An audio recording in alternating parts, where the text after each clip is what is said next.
This week on the Orange Box Podcast, we talk about our highlights and lowlights of the latest PlayStation State of Play, the Xbox consoles going up in price again, the game-changing update for the DualSense controller, PlayStation single-player games coming to Xbox soon, and more. All of this tonight, but first, on to the new Beautiful Bean intro.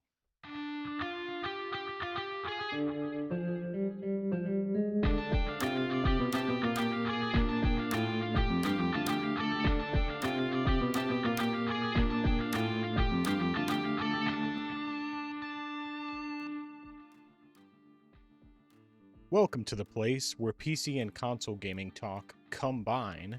This is the Orange Box Podcast, episode 103.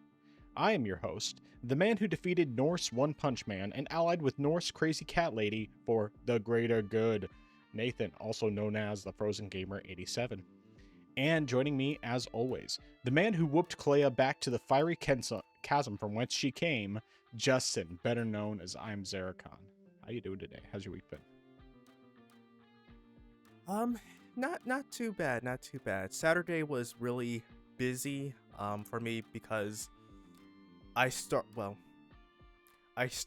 doing some recording for a couple different videos that day, just to start some stuff going, and then I took a break about halfway through the day because there's someone who's working on a project, just like a small film project, for next year, since it's the 250th anniversary. Wait, is that right? Yep. Yes, 250th anniversary of America. So there's like a small project being made there. So I was just asked to help out with some brainstorming and stuff, and just trying to get all that stuff going. So that was a nice little meeting we had. It was pretty productive and stuff. We still have to get some other stuff going and get some more stuff figured out, but we have at least the basics set up of how the project's gonna go. But yeah, other than that, it was pretty uneventful. I mean, Sunday I spent some good time doing some gaming, and yeah, I got some accomplishments there, which I'll share later. But yeah, that's really it for me. All right. Good stuff. Let's see here. I won't bore you with all the lengthy details of the process, but so Saturday, of course, was I guess I should back up. Saturday, I had to. Well, no, I'm sorry. No, it started Friday. Friday evening, I decided that okay, I'm ready to go ahead and start working on putting the new power supply in the computer since I got the new one. And I'd been kind of just putting it off because it was such a headache the previous time, finding out that the power supply wasn't going to work because it didn't have the right inputs. So Friday evening, I decided I would go ahead and work on getting that power supply put in. Got everything put in, got everything plugged in. It seemed like everything was fine, but it wouldn't power on. And basically the only thing that was turning on was the motherboard, and I couldn't figure out what it was. I had a few different ideas, but it got to be like 8 o'clock, and I just decided at that point, it's time for the kids to go to bed. I want to hang out with my wife, and so I just went ahead and let it go for the evening. I had an idea of what might have been the solution, but I wasn't entirely sure, so I just put it away for them. Saturday, after I got up, I went ahead and started working on it just about first thing. The ideas I had of potential fixes were not correct, and then I finally just realized, probably what I'm going to have to do is, the thing that occurred to me is it's very possible, because this is a more powerful power supply, it might just need to use the cables that were included with it, instead of using the ones that I've been using with my 750 watt power supply. And that had never occurred to me because I haven't changed out my power supply in 9 years. I've had the same one since January of 2016. never had to switch it out. But yeah, sure enough, that was exactly it. The problem, of course, was the fact that the CPU cable, the CPU cable was threaded behind the motherboard to where it was impossible for me to get to it without taking out the motherboard. So basically, I ended up just taking the entire thing apart and reworking all the cables. I put in, all just the new cables that came with the power supply and got it better. It's still not exactly as clean as I would like it to be, but it's much better and everything's working. The only issue I had initially was that the cable that goes from the main SSD, the boot drive, to the power supply got loose in the process of putting it back together, and so initially it would start up the computer, but it wouldn't get past the BIOS screen. And then, I figured out pretty quickly. I saw on the list, it's not showing the C drive, so pretty obviously something's loose in there. And sure enough, it was just the cable was unplugged, and I plugged it in, and it was good to go. And I haven't had any problems since. It's been extremely smooth sailing. It's been wonderful. And but because of how much effort and time it took to do all of that on Saturday, I just decided I wasn't doing anything else the rest of that day. So I ended up playing games all day, and we ended up just getting Chick-fil-A for dinner because I didn't feel like cooking. And then Sunday, it was another week that I was just doing the live stream and stuff. But since the new graphics card hasn't come in yet, supposedly it's getting shipped this week, but my guy has been just super swamped with things that are higher priority. And I told him, hey, for what you're selling this thing to me for, I'm perfectly fine waiting. It's not a big deal. I'm not in any urgent need to get this new graphics card.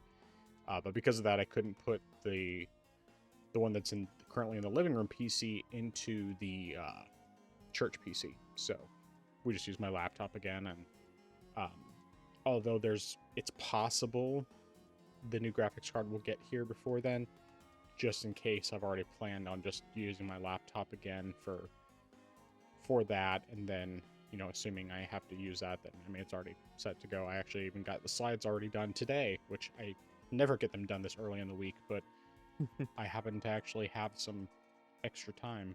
So yeah, I'm trying to think if there's anything else. I feel like there's something I'm forgetting, but Sunday was a very productive afternoon, I guess. I ended up just doing a bunch of stuff. I did cooking, and it's mostly cooking, but I had I needed to make up a new batch of queso and get brisket ready to smoke, and get some bacon sliced up that had already been smoked. I had just put in the freezer because I didn't have time to slice it whenever I smoked it. And made up ground up a pork roast so that I could make pork breakfast sausage because we were out of that. And I can't remember what else. Maybe that was everything. There was just quite a few things I had to do with all of that. So it was a very busy Sunday afternoon, but I needed to be productive since I was so not productive on Saturday. And it worked out nicely. But this week, tomorrow we have a potluck at work, so and it's another, somewhat competition. I don't think there's a whole lot of people participating just because it's the middle of the week and not everybody can show up, but I'm making my mac and cheese and bringing chopped up homemade bacon as well, as just an optional add-in, because there's some people in the office that are vegetarian, and so they can do mac and cheese, but they can't do bacon. And plus, I want it to kind of stand on its own, and the bacon to have a chance to shine on its own as well for anyone who wants to taste it, because I think there's only 3 people in the office who have ever had my homemade bacon. And it's because 2 of them are part of my team when I did like a joint thing for anybody from IT to come over to the house, and I made brisket and bacon. And then one of them is part of the IT department as a whole, and he's also one of my buddies that has come over a handful of times and stuff. So he's also the guy who does a bunch of Dark Souls and Souls likes, and he's like my go-to person to ask questions about those things. But yeah, I think that's everything. Nice. That definitely sounds very good. That I'll definitely have to hear how that goes with the mac and cheese and bacon. I'm also, glad you were able to figure out what was wrong with your power supply, and that it was, granted, it took a lot of extra work, but we're able to get that resolved, and also have a cleaner cable management in the process as well. So everything will be at least also be ready for when your GPU arrives. And also, just out of curiosity, because you said some things were different, is that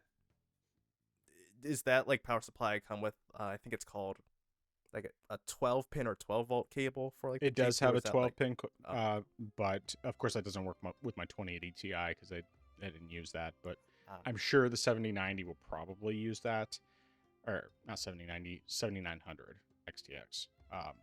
And even if it doesn't, I mean, it's like, well, I have it, if I need it. If not, I have the regular VGA cables, or, well, in this case, they're not labeled as VGA cables, they're labeled as PCIe cables, but yeah. Okay. They are slimmer profile, which is nice, because all the ones I had with my other power supply were like the big, beefy, like thick ones that just took up a ton of room and were a lot more difficult to manage. I mean, sturdy, but just way more difficult to manage. So, and here you mention it, it's just kind of insane how long a power supply can take you. Like you said, you had it since 2016. It's almost like 10 years to just with one power supply, which, I mean, if you buy a good power supply, that can definitely last you probably more so than any other component in a build. So definitely don't cheap out on that. Yeah, for sure. And I was looking at whether or not the living room computer would need a new power supply, because of the fact that the other one was based off of having, just using the 980 and the i5 processor. But thankfully, it's powerful enough that it more than covers even the 2080 Ti being thrown in there. So, and even if it didn't, I would just take the one that was in my main desktop and put it in there, and it would be like, hey, it's all good. But yeah. So, but I have it for, I guess, if I ever have a future build of some kind, because not all of them are going to require a ton of power. I mean, the 750 watts has, like I said, it's been more than sufficient for what I have. It's just, now it's basically like, once I add that 7900 XTX, it's going to top out at like right around 700 watts, and that's just way too close for comfort. So. Good stuff. All right. Well, I know you're going to want to talk about Expedition 33, but you might as well talk about your other games first, so give it to me. Yep, I'll just knock these two out of the way. While I played more of this than I anticipated, but I did some more Halls of Torment. Again, just trying to get some more of the achievements out of the way, and the Shield Maiden, like I said last week, has just been such a blessing for these runs because of how she just tanks everything and just dishes it back just as hard. Unfortunately, of course, I've had to switch to other characters because they also require their own achievements, so I've had to fiddle around with some builds and stuff, getting new gear, but thankfully one of the different modifiers for runs, which are sort of like in Hades, how once you beat the game, you can have like the different, I forget what they're called, but like you can boost the difficulty and change like different custom settings so that way the run's harder. This one has something similar, but one of them allows you to bring back gear that you normally can't bring back, which is great because there are gear that enemies drop, which is more powerful or give additional abilities to the normal gear you have, but you just can't bring them back, so you can only use them during the run. But if you have one of those modifiers set, you can actually bring them back with you if you send them up. So that's been great. So I can bring back gear and enhance my builds further. So I've been making progress with that.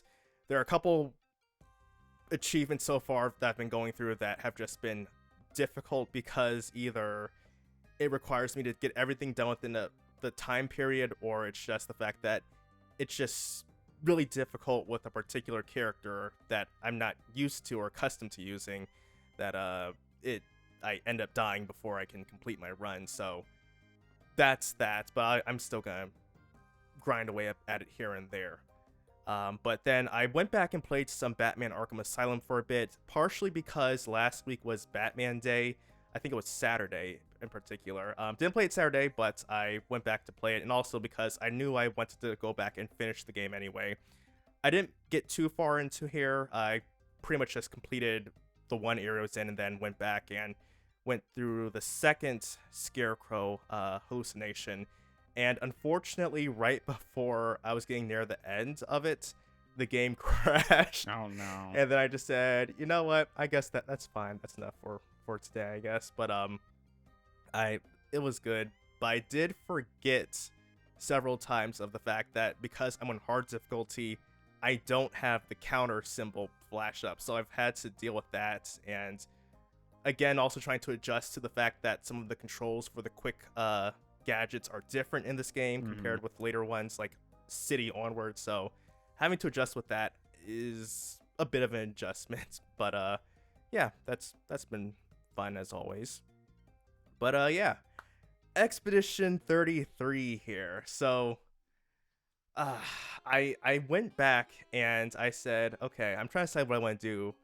I said I wasn't certain if I was going to try to find the last few Pictos that I needed to complete my efficient builds for everyone, and I said maybe I'll find a few of them. So I went around, completed a few, found a few builds, and also a few Pictos, and also I realized that there were several areas that I had not visited before, and I was realizing, that's interesting. I've never been here before. I thought I would have been here before, but apparently I hadn't. So I went there, completed them, and then I decided, you know what, I'm gonna go back and try to beat the Endless Tower. So I went back, faced the boss, died, said, okay, let me try to reorganize my Lumina again and see if that changes anything. Went back, beat the boss. I was like, all right, cool. I'm down 3 more floors to go, or 3 more levels to go. So I went in, took care of the first 2. And I was like, great, awesome, that's awesome. So I'm the last one. And then it's the painted duo. And then I'm just like, all right, this is interesting. What's going on here? And the timing has just been nasty with me. I really just could not get the timing down. 3 times I kept playing. I was like, all right, cool. Let me try again. Let me try it again. And I made it far. I was very close. But unfortunately, I messed up and I just realized, no, this is not working at all. So I said, I'm going to come back later. You know, I'm getting a little frustrated right now. Let me take a break, cool my head down, and come back later. So I came back later, tried again, no success. And I said, let me try one more time. And this time I was so close to losing, but I just got it. Nice. And I was like, yes, thank you.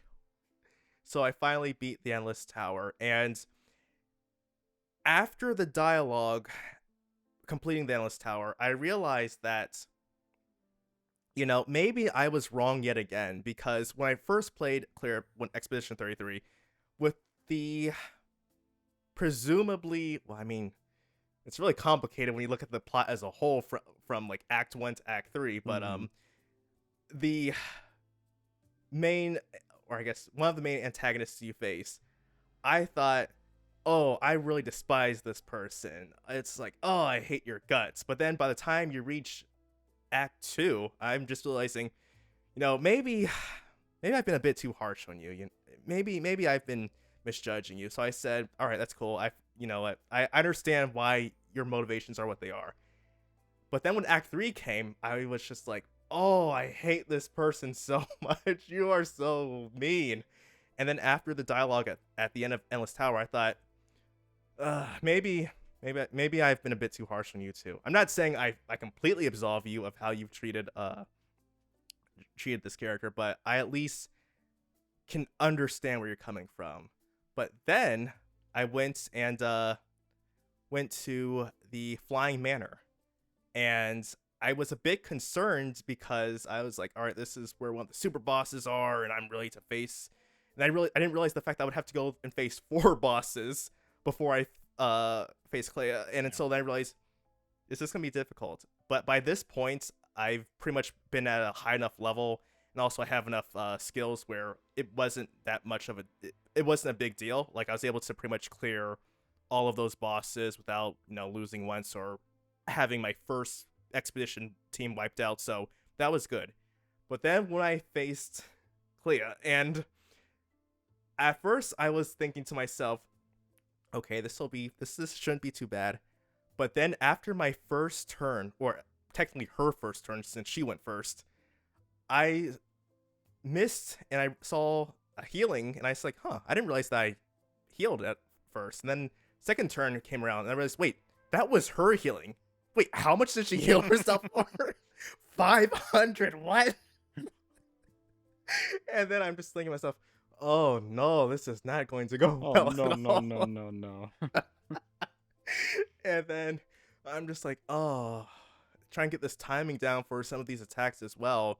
And fortunately, Mael was able to deal, some big damage, but unfortunately, trying to keep everyone alive to like help buff her and also help to set things up was a bit nerve-wracking as well, because at one point I'm pretty certain CL died, but of course she auto revived, but then I think she died again, and then at one point it was just Verso and Mael, and I'm thinking to myself, okay, maybe if I'm trying to decide if I wanted to gamble on this, because I can't remember how much health Clea had left, and I said I could either make a gamble and try to just wipe her out in one hit, or I could try to resurrect CL, so that way we can at least try to buy us some more time. But I said, I'm gonna go for the gamble. I'm gonna go and try to make this win. And fortunately enough,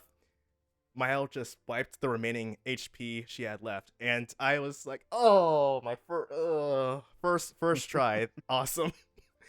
But that was definitely quite tense. I was not expecting that revive, and I'm so glad no one else in this game uses. I mean, the heals like that, because that was just insane after every turn. And to your knowledge, actually, if you can parry all of the attacks, or maybe even dodge all of them, does that prevent her from healing? I have no idea, because I beat her in one turn.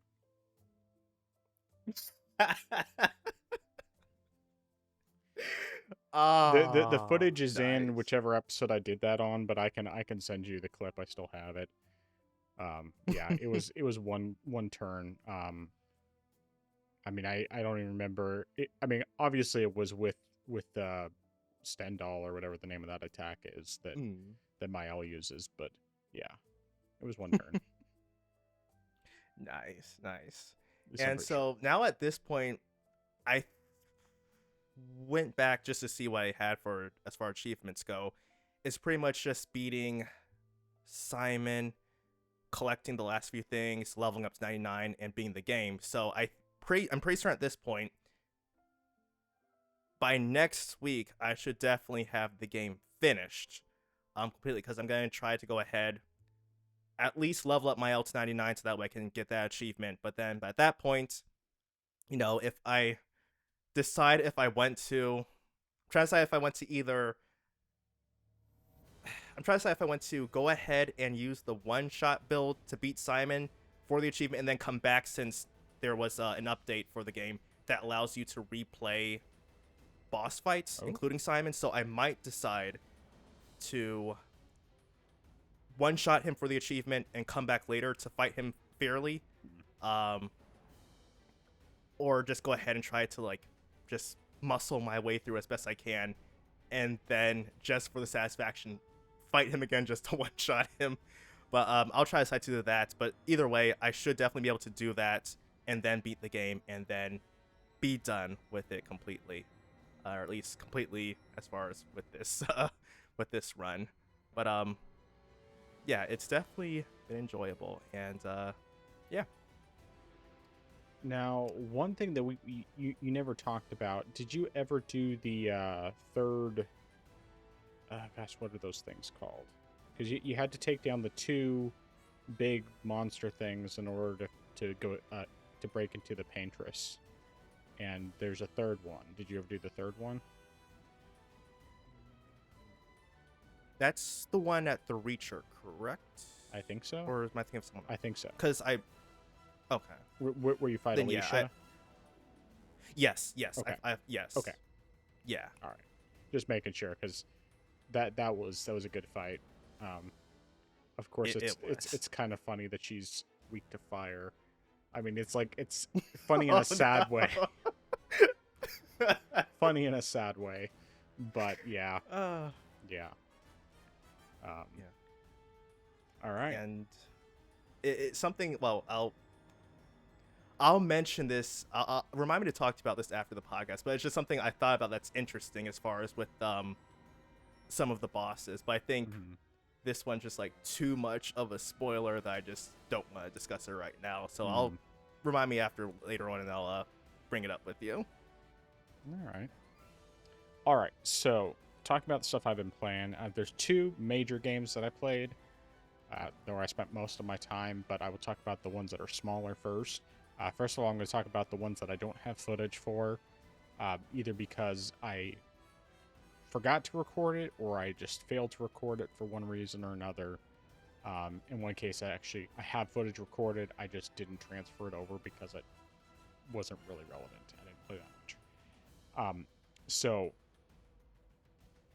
first of all, there was, I decided to play a little bit of Hades, just because I was kind of in the mood to see if I could make a little bit of headway in that. I think I managed to get like one of the Greek gods up in rank, but that was about it. I didn't even finish a run. In fact, I actually died during the run. I think I was playing with the level 3 for the bosses, so that it would basically be where the first 3 bosses are all in like their upgraded forms. So, but I died on the first boss. It's like, well, it's been a while since I played, so I was pretty rusty. But yeah, it's been a while since I've died to Megara and her sisters. So, but anyway, the next thing that I played for a testing thing, so that controller that I've been testing out, which I've written out the review, and I just sent them to look at it, make sure there's nothing like significant that they want to change. I mean, if they're asking me to change my opinions on anything, I'm not changing that. I didn't mention collaboration with them specifically because that's not really the purpose of this review. I mean, like, I'm being completely honest in what I'm saying, and it's going to serve as basically my script for the review. But anyway, so I found out from them after contacting them that there actually is a way to make that controller work on both Switch and Switch 2, and it's a pretty simple fix. It's just because it will connect to the dongle, no problem, but within the Switch you have to set it up so that Pro controllers you can use a controller wired, and so basically any USB device is theoretically how it would work. So once I did that, it worked, and so I did Mario Kart World just a little bit to test it out, and it worked, well. So no issues there. Though that did make me think of, now I need to try that Wii U Pro controller again and see if I can get it working with that dongle. Now that I know that was potentially the issue, because it was connecting. I mean, like, it was turning on and connecting to the dongle. It just wasn't connecting to the Switch. Like, it wasn't usable. So it might be usable that way. That would be pretty cool. But getting into the stuff that I played a little bit more. So starting first of all, this one I have part of the footage. So I had seen in my YouTube feed someone had posted a video of Ghost Runner on the Switch 2.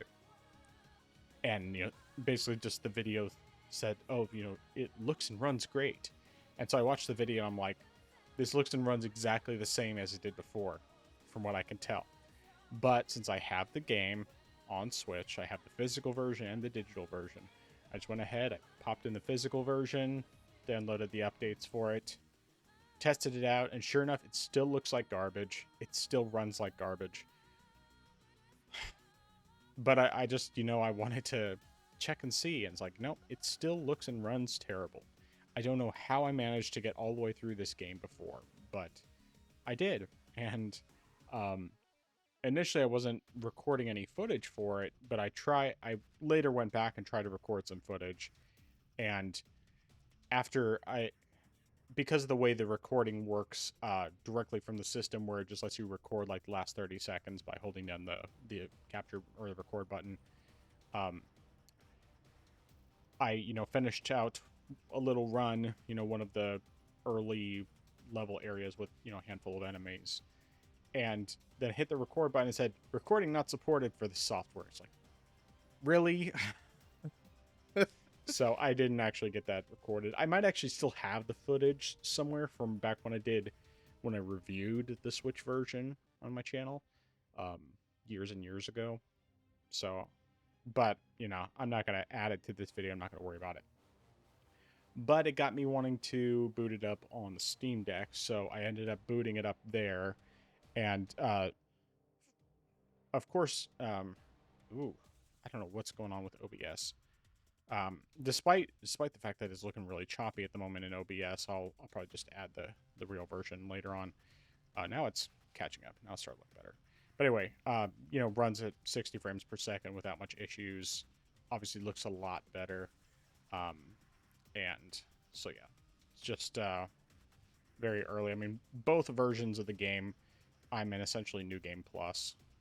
But yeah, for some reason it's just looking really choppy at the beginning on this footage, and when I put in the final version, it'll look normal.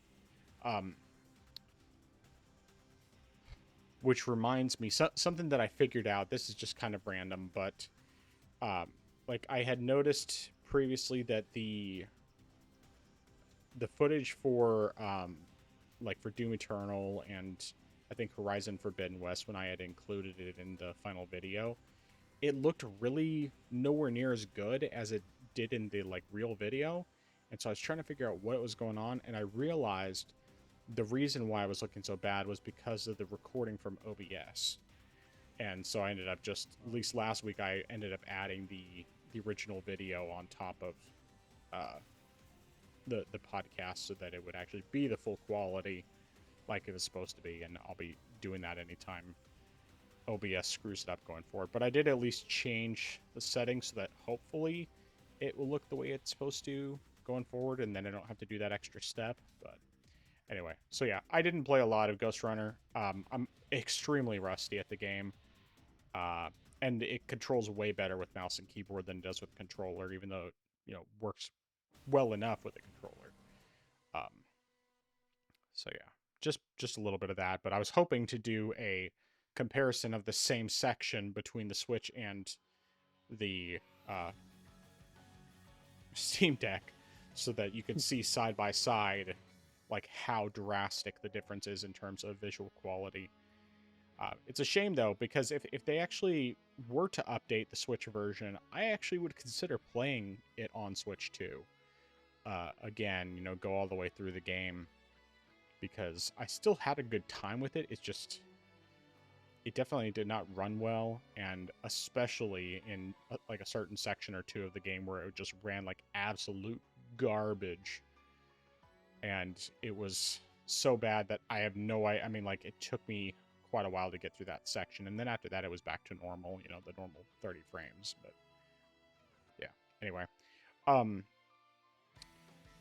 let's see here, just making sure. Oh yes, another game that I decided to boot up kind of randomly because I'd been thinking about it off and on was Grim Dawn, which is the Diablo-like game that I bought a while ago for like $4 or something, and had tried out once on the Steam Deck. I mean, of course, it runs flawlessly, locked 90 frames per second.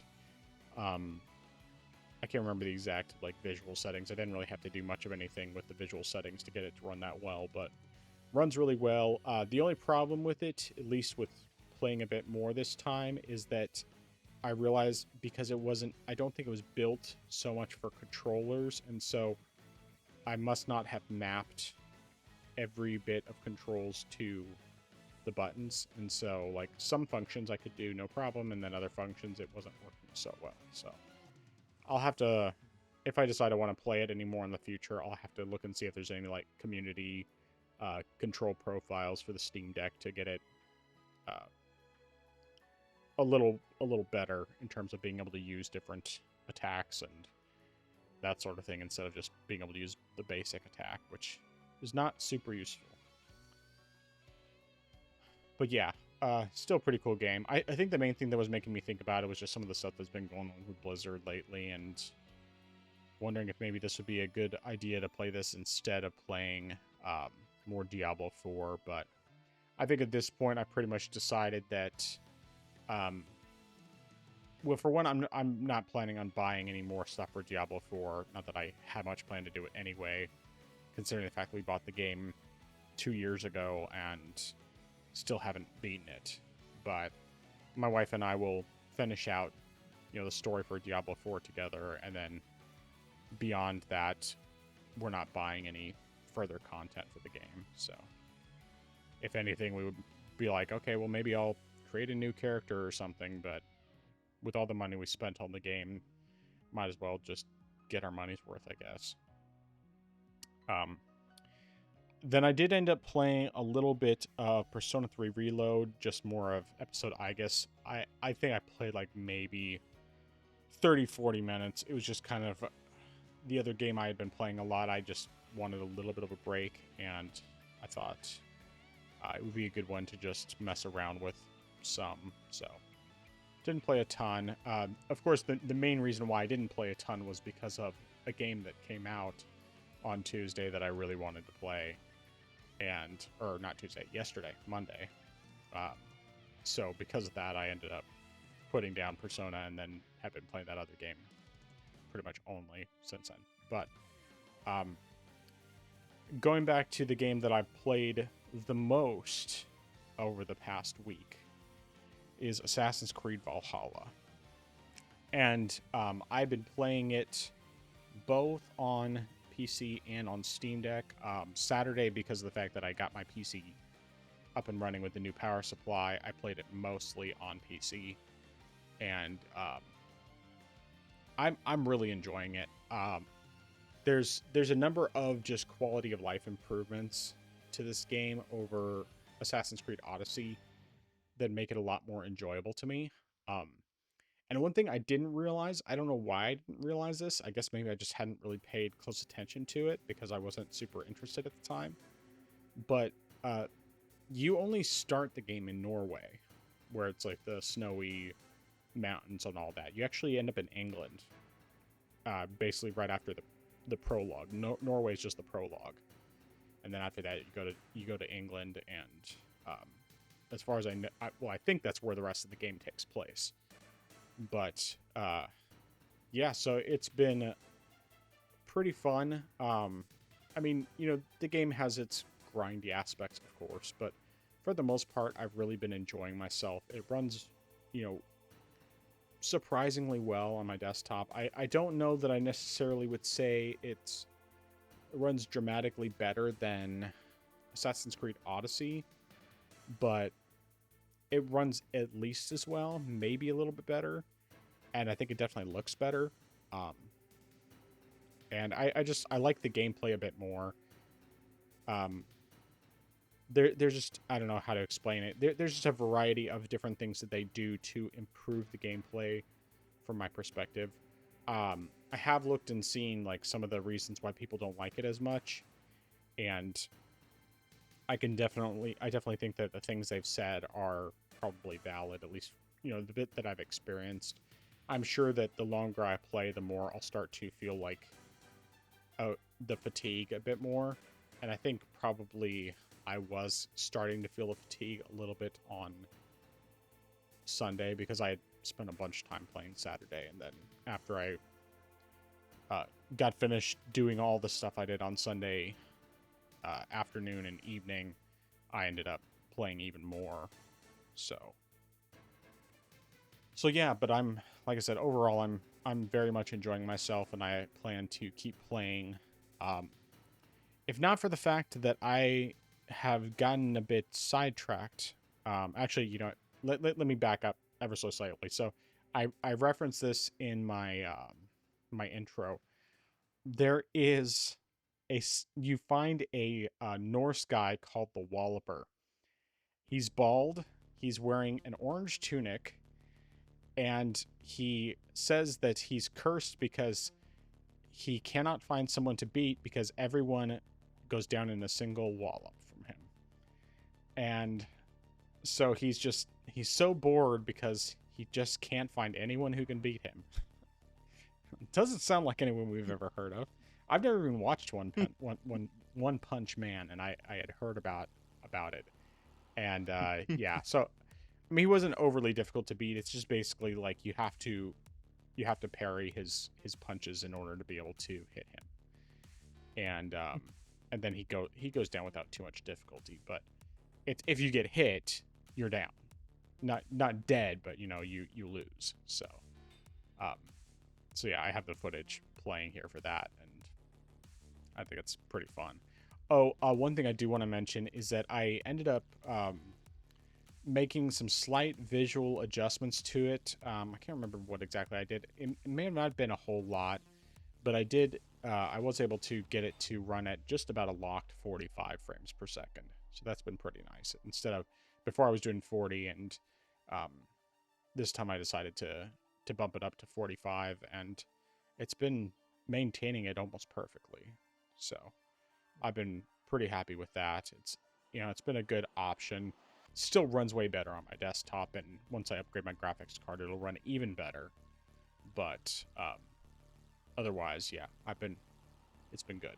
So, but the game that came out yesterday in early access, because I had bought the deluxe edition more so for all of the expansions and additional characters and all that, and just happened to get early access, was Sonic Racing Cross Worlds. And so I've been playing this a bunch the past couple days between my Steam Deck and my desktop.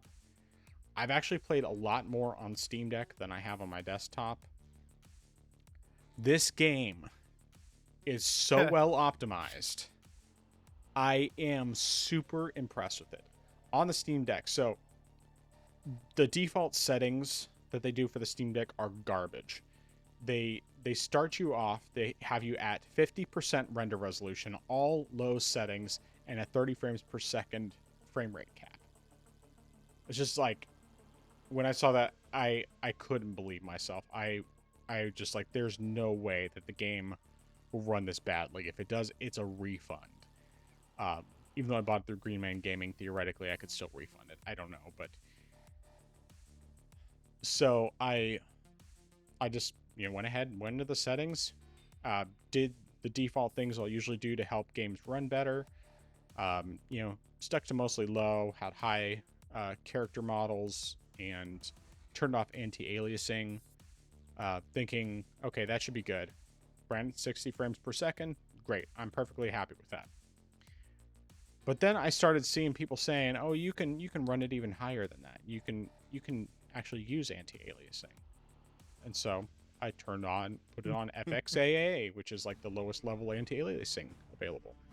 And sure enough, still ran locked 60 frames per second.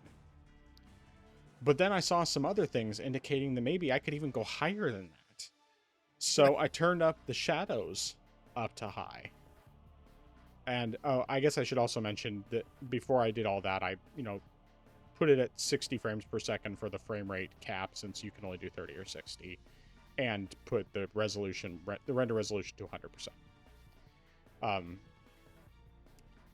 And after I raised the shadows up to high, still running at 60 frames per second. So at this point, the only thing other than having turned off motion blur, because I don't ever want motion blur in my games. The only setting left is reflections, and or potentially raising the anti-aliasing to a higher level. And so I start off, well, actually, I guess at that point I just did both. I turned up the anti-aliasing, not to the max, but up a level to TAA, or up 2 levels to TAA, temporal anti-aliasing. And I guess I should reference, for people who are not familiar with what anti-aliasing is, anti-aliasing is what they use to smooth out jaggy edges on things. When you're looking at a small screen, Nintendo games in particular usually don't use anti-aliasing because it saves a lot in performance. But when you're looking at a small screen, it usually doesn't matter too much. So I went up to the second highest level of anti-aliasing, turn on the reflections to high, and it's still running at 60 frames per second on Steam Deck. Now, granted, this is all 720p. This isn't with multiplayer. It's just with single player playing against, in Grand Prix against computer players. But still, just like, how is this game running so well? This is like witchcraft. A 2025 game running at 60 frames per second on the Steam Deck. On my desktop, of course, 1440p max settings, 60 frames per second. I haven't looked yet into trying to turn off the frame rate cap, mostly just because of the fact that when I did that on All Stars Racing Transformed, it had really bad screen tearing at times. But I'll probably still look into it for the PC version. And yeah, the game just runs beautifully on the Steam Deck, and so I played it almost exclusively there. And I've just been having a really good time with it. In terms of how it plays compared with All Stars Racing Transformed, since it's the only other Sonic racing game I played, and it's one that I love, it plays... It takes a lot of things from that previous racing game. It has the transformation mechanic built into the levels. It has basically kind of like slightly reworked versions of levels that were in the previous game, and I haven't done all the different races yet. I've only done a handful. I've basically completed 3 Grand Prix, and I think that there's, I want to say, 6 right now. But it still has the transformation mechanic. What it'll have with the tracks is that each track has a total of 3 laps, as you would expect. And the first lap will be on the normal track. We'll have transforming mechanics throughout. Sometimes switching over to a plane or to a boat. And then on the second lap, you will go through a portal that takes you to a different world, to a different track, and one of those tracks, depending on who's in first, they can choose either to go into a specific track, which is just a lane that's on the road, or they can choose to do a random track, which is the other lane. And so, you're not going to get the same second lap every single time. And then the third lap, it basically just goes back to the rest of the track will have some changes because of being the third lap, that sort of thing. There's collectibles you pick up along the way, tons of rings, compared with, I guess I should say the collectibles. It's basically just like these red rings that you pick up, and when you collect enough of them, then it gives you like additional bonuses and that sort of thing. But as you're going through, there's tons of rings. And Mario Kart, it's like, I think the maximum you can get is 10 or 20 coins. I can't remember what it is with World because I haven't played that one as much. With Sonic, you can get up to 100 coins or 100 rings base. But there's also modifications you can add to your character. You get this thing they just call a gadget, and you can add different mods that enable you to have different bonuses. So, like, for example, you can get a bonus that makes it so that when you run into obstacles, you don't lose the item you're carrying. Or you can make it so that you have an additional level to your drift. So instead of just having 3 levels, you have 4. You can make it so that your level 1 drift charges faster. You can make it so that it's easier to do tricks. You can do them a lot faster. Um, Bonuses to like speed and acceleration and handling and that sort of thing. All sorts of different stuff you can do with it. As the longer you play, the more slots you unlock, which enables you to ultimately you get 6 slots once you've completely filled it up. And let's see here. I think what else?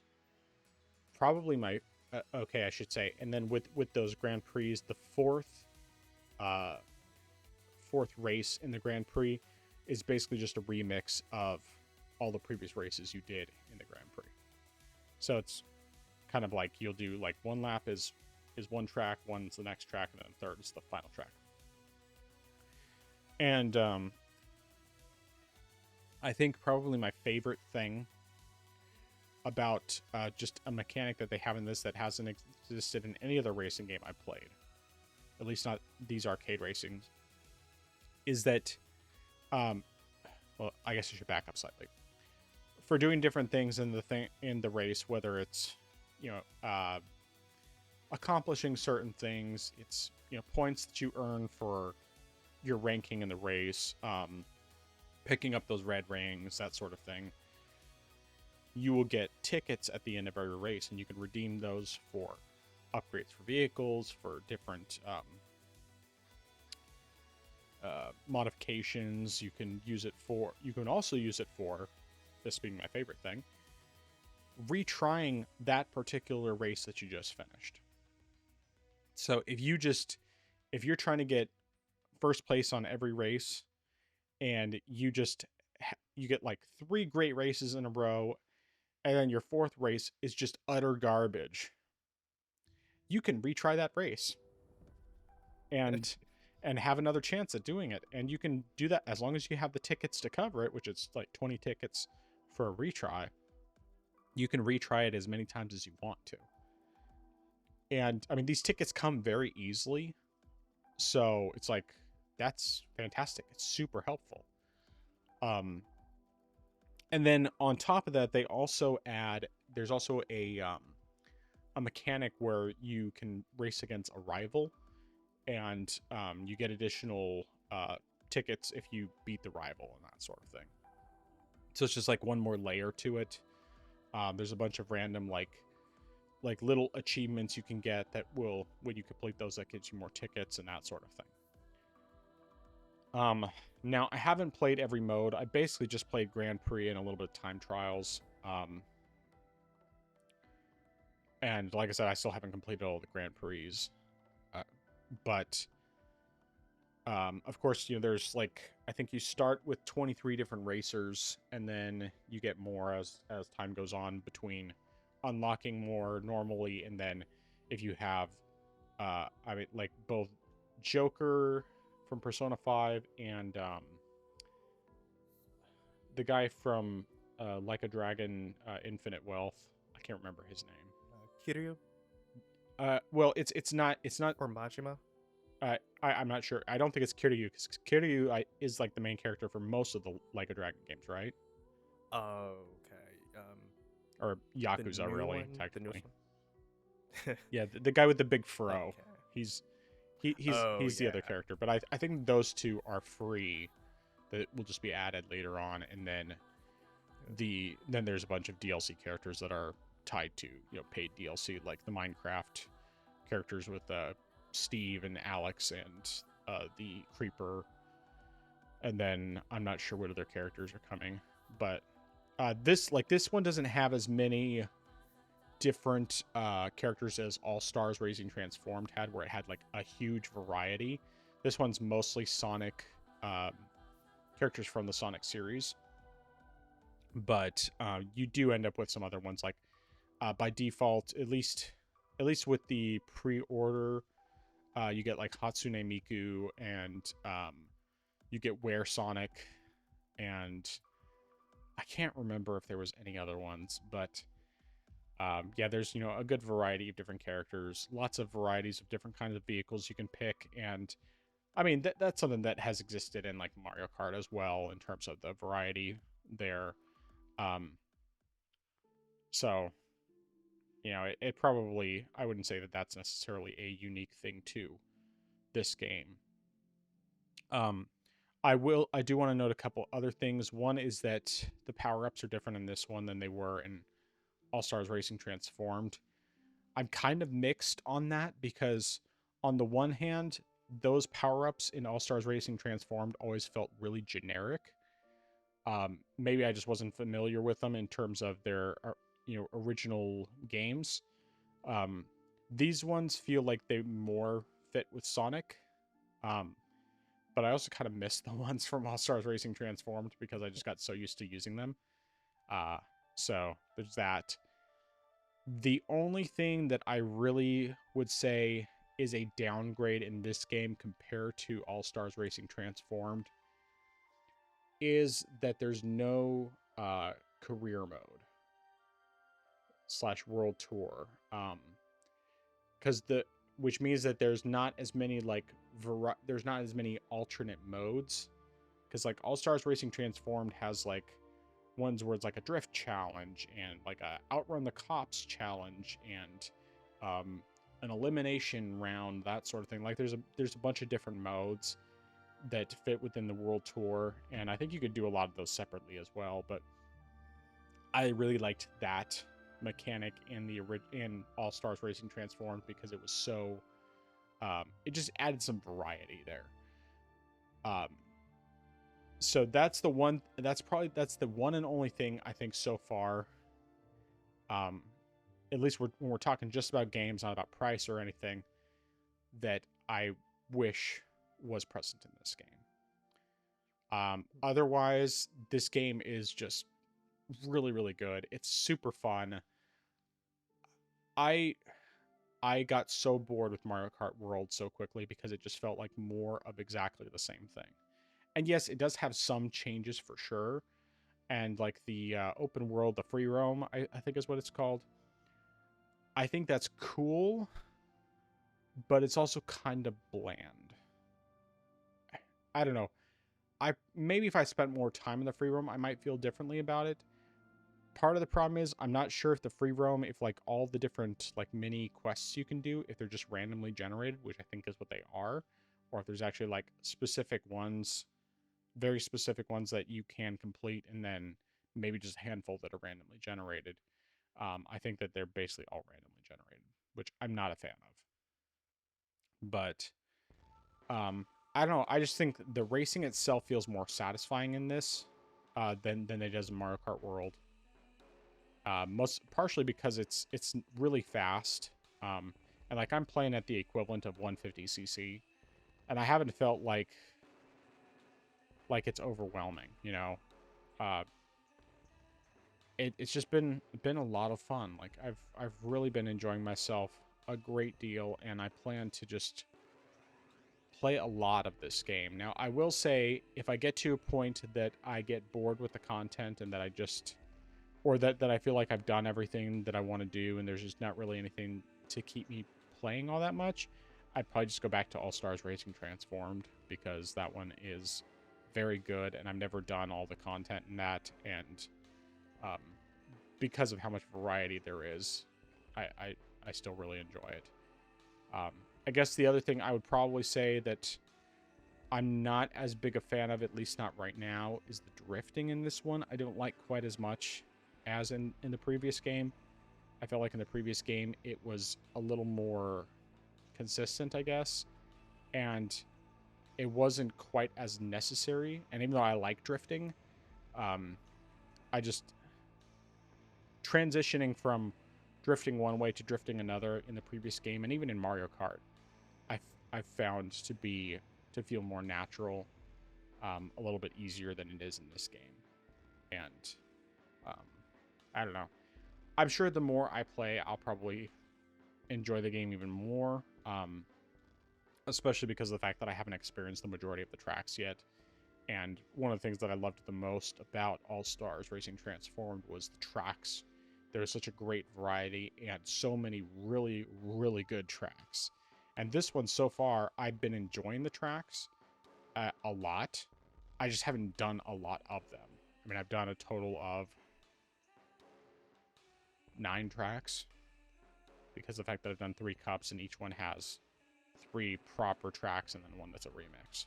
So I guess technically that's not entirely true because there's also each one of those also there's also been like the Crossworlds tracks that pop up as well, and that has brought some of the other ones in the mix just for one lap. But either way, I mean, this game feels really fresh. It runs really well. I'm super happy with it, and if not for the fact that it is $70, it would be something where I'd say you should absolutely get it.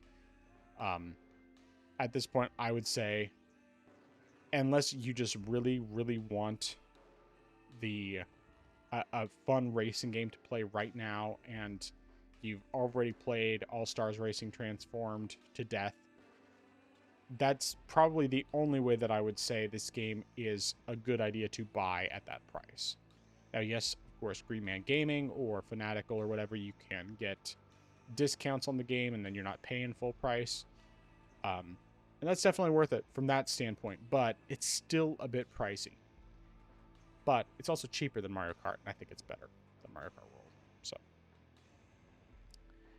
I know Nintendo fanboys will disagree with me, but that's fine. You know, I just know when it came to Sonic Racing, I was the only reason I even got All Stars Racing Transformed on the Wii U was because at the time there was no Mario Kart 8.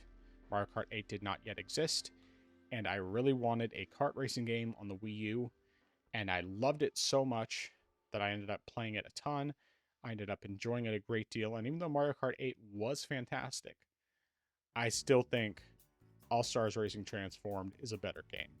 And so far, comparing just having played both of them a bit, definitely a lot more of Crossworlds. Crossworlds is just way more fun than Mario Kart World. So, anyway, that is everything I played. That's all I have to say, I think. So, yeah. All right. So I'm gonna share something with you that I actually just learned yesterday, which blew my mind. While Sonic Racing Crossworlds is $70 on nearly every platform, it's actually $60 on the Switch. Huh. Surprisingly, I did not know that. I spoke with someone yesterday, and he was asked if I had bought the game. I said, no, not yet. I said for $70 plus future DLC, I wasn't feeling buying it right now. I'll wait for it. And he said that on the Switch it actually is $60. And I was like, no way. And so I went and searched it online. And I said, looked, I saw, it is actually $60. But is it 60 frames per second or is it 30? Is the question. Well, here's the thing that I just saw now looking back again, just to reconfirm it. There is going to be a Switch 2 upgrade path.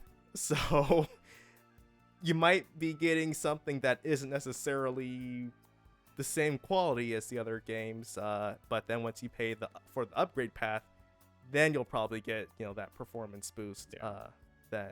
But yeah, that was definitely something I saw that was like, that's interesting to note on that end. But yeah, I've definitely heard a lot of good stuff from people who've played the early access so far. And actually, one question I have is, which I haven't heard from anyone else, is in the early access, is that pretty much all the content, or is that just like some of the content that's coming with the game, or like the other modes coming later? I'm not aware of other modes coming later. I'd have to look more in depth at it. I would love it if they did, because I really would love to get some of those additional modes back from Transformed, because those were, I mean, to me that was just one of the best things about that game. I mean, it already was like a really, really solid racer, but I also just really liked the variety that you got with all those other modes.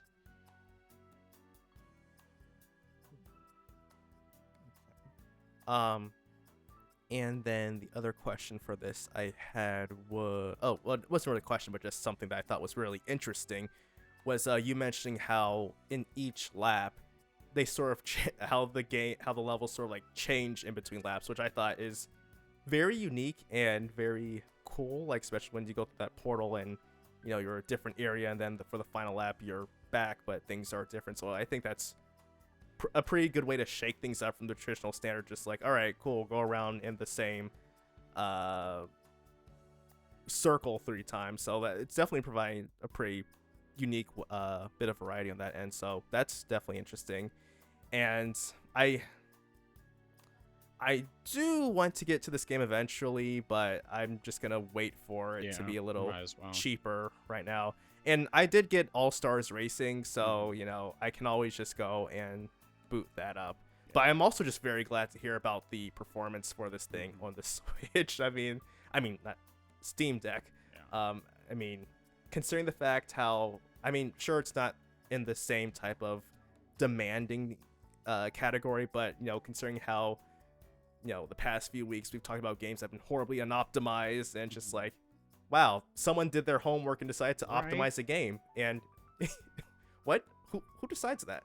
And actually, interestingly enough, I heard today that Baldur's Gate 3, there was one dev on the team who went and made a patch for the game to run natively on the Steam Deck because he wanted to play it on there. So he said, I want to play the game on the Steam Deck. So he went and put in the time to make a patch for the game, and then he released it in the game, so that way people can download and play it natively on their Steam Deck with better performance. Nice. So it's like, wow, people can actually optimize their games. What? Heresy. Who'd have thought that would be true in the year 2025, that people will not optimize their games? But yeah, I'm definitely really glad to hear that it's doing that when you're able to actually turn up the settings. I don't know why Sega decided to put it at like the lowest of low at 30 frames per second. Like that's mystifying. I'm guessing it probably gives it a whole lot better battery life, but I'm actually really pleasantly surprised, because even with all those settings turned up, I'm still getting 4 hours of battery life, which is really good for a game like this. Especially a modern game, because I can't recall the last time I played a modern game that wasn't a 2D sprite-based game that actually would get 4 hours of battery life. Like some of the older stuff, like from 10 years ago, sure, but stuff that's made in the past few years, never. At least that's the way it feels. But I do want to note something with the Steam Deck footage that plays in this. That is before I maxed out the settings. It is just basically after I had turned anti-aliasing on, but before I increased anything else. I had tried actually recording some footage with the settings all taken care of, but the Steam Deck recording glitched out, so it only recorded the first 2 seconds, and then that was it. I just need to go back into desktop mode and boot it up there to fix that problem, and then I'll get back to it and record some better footage for next week. But yeah. And one more question from me, going back a bit to Assassin's Creed. You mentioned, and I'm pretty certain you got 40 in Odyssey. Do you think whatever setting change you did this time around for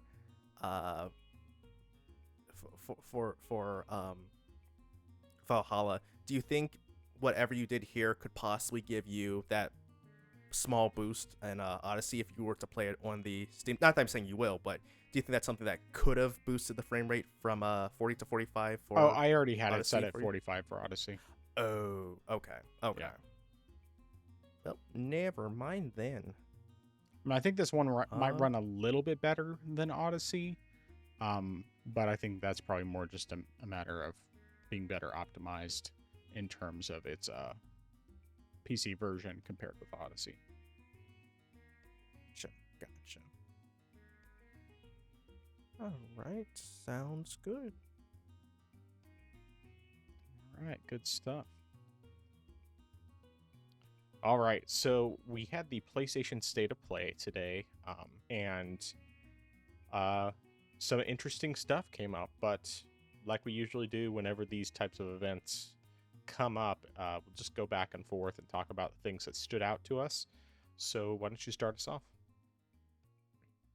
Yeah, I'm gonna start off with something that really took me by surprise, and that is Deus Ex Remastered. Now I've never. Okay, actually, I'll step back. I played a little bit of. I think it was Mankind Divided. I don't remember if that was the one that was on the Wii U, but I No, it played a was little bit of gosh, Human mankind. Revolution. Yes, that's right. Human Was that it? Revolution. Okay.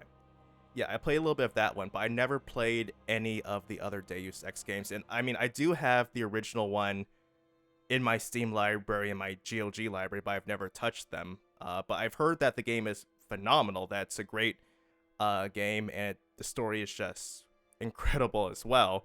Um, but then seeing the fact that it got remastered, it made me think, well, I guess now's probably gonna be a good time to actually play the game. Having that complete graphic overhaul. And at first, I was very nervous. And actually, I should step back and say that I wasn't able to necessarily watch the state of play as it was being shown because I was having problems watching it.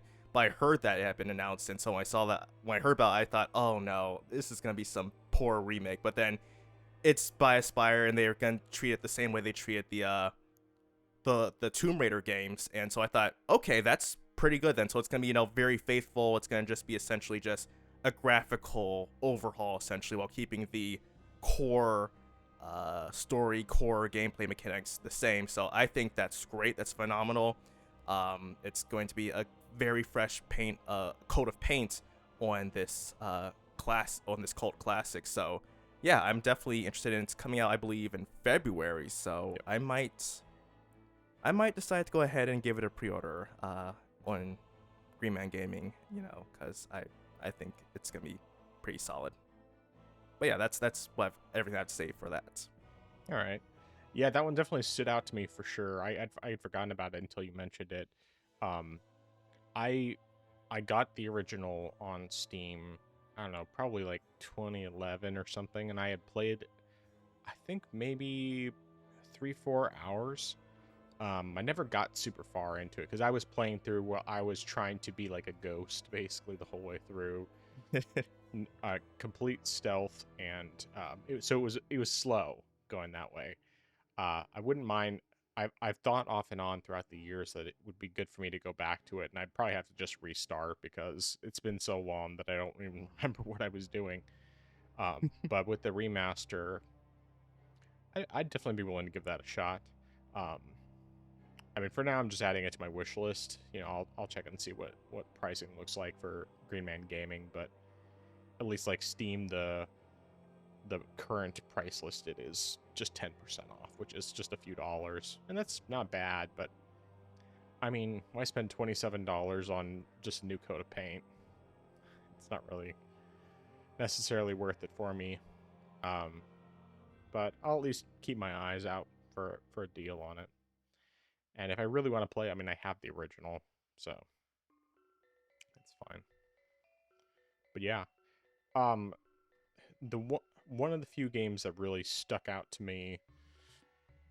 Let me find the name of it here.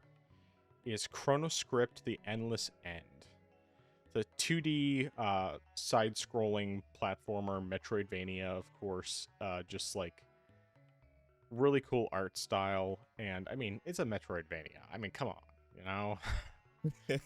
But yeah, so the concept behind it is that it is a lost soul who must escape from the pages of a quote-unquote endless storybook, and it's launching next year. I don't think it has an actual release date, just that it's coming out next year. But I mean, it is coming to Steam, of course, and I've added it to my wish list at least, so keeping an eye on it. Yeah, that also is probably the game that stood out the most to me when I saw the everything, and I thought, yeah, this looks so good. I mean, the art style is just phenomenal, and it's a 2D Metroidvania. Right. What more can you ask for Right, that? exactly. And just the type of aesthetics as well as being in a thousand book drafts, and so having those different areas as part of different pages, at least as far as what it looks like on the map, just flowing into each one another. And so I thought you could do a lot with this as far as like creatively, as far as like different types of areas, and just like based off of literary genres and stuff like that. So like it's very interesting, and I think it looks good. And I also added it to my wish list because I said, yeah, this is gonna be good. Yeah, and it's very rare that I've encountered something that or a 2D Metroidvania that's just like meh, but Right. I have high hopes for this. This looks very fun and very good. All right, your next game. Yeah. All right, so technically this isn't a new thing per se, but the gameplay that we've seen for footage for Saros, that looked good. I liked the way it looked. Now I still haven't played Returnal yet, so I know that it's sort of a sequel. Well, maybe not a sequel, but it's still following or in this. I don't know if it's following the same universe or not, but it's at least seems to be in the style. I mean, it's basically the same type of game, the Hades style kind of thing, the roguelite. Yeah, and the gameplay definitely looks very good. Looks nice. It definitely looked enjoyable, and again, it just made me think, well, I really need to go back and actually go ahead and play Returnal. But of course, I still have to finish up some other stuff I'm on right now anyway. But that'll definitely be on my list of games to actually go back and try. And I think we got a release window for this, correct? Think we might have actually gotten 2026 sometime. Let's see here. A full release date. Yeah, March 20th next year. All right. I mean, that's only PS5, of course, so we don't know. Yeah. I was gonna say it's PS5, but give it a year or two, and then I feel like then that'll come to PC. So that's fine. Again, I still have to go ahead and play Returnal anyway, so it's not like I have to play it right away as it is. So yeah, but definitely good stuff there. Yeah, I mean, of course it looked great, but I didn't even need to see gameplay. I was already sold on it. I mean, like, Returnal appealed to me before I had even played it. And then I played some of it, which, obviously I still haven't... I'm nowhere near beating it. I mean, I haven't even finished the first biome. But, I mean, Returnal's fantastic. And as soon as I found out they were making another game in a similar vein, I was like, I'm sold. You don't need to show me anything. I'm fine. I'm good. And, yeah, didn't disappoint at all.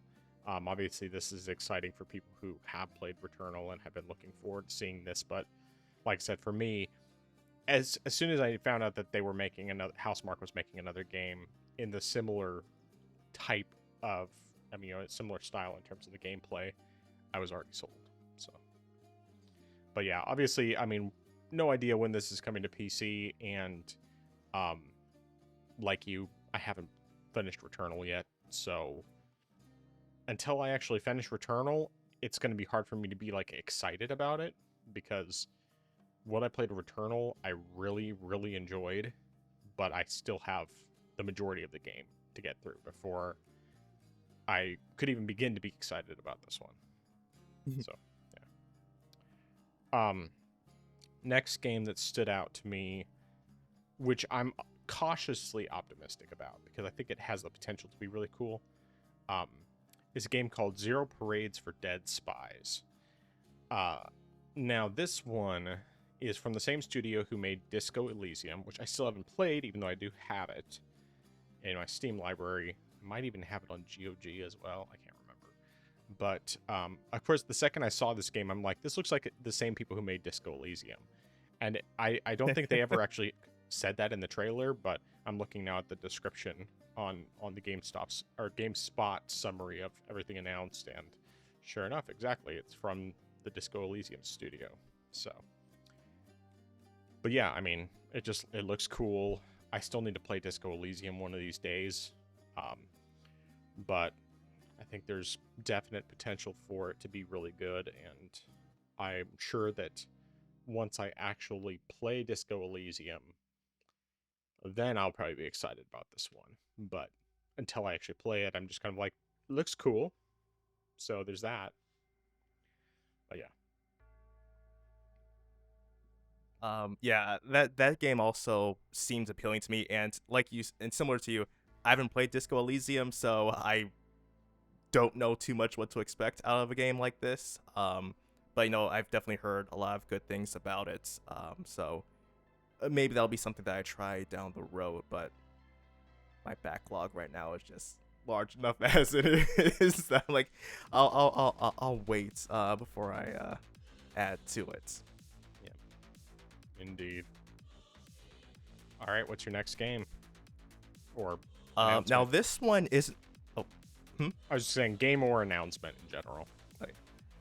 Well, this one is an announcement that I wasn't expecting to see at all, and it's not necessarily something that I am more so interested in, but just thought was noteworthy, and that was Microsoft Flight Simulator coming to the PS5 because that's definitely a game that I wouldn't expect that. Why that's coming over, I'll be honest, that kind of eludes me. I mean, I feel like out of any game that Microsoft could have put on the PlayStation, why that one? I have no clue. But also interesting enough is that it is going to have support for the PS2 VR, which will definitely be interesting as well. However, and also I saw that footage shown was for the PS5 Pro. Mm-hmm.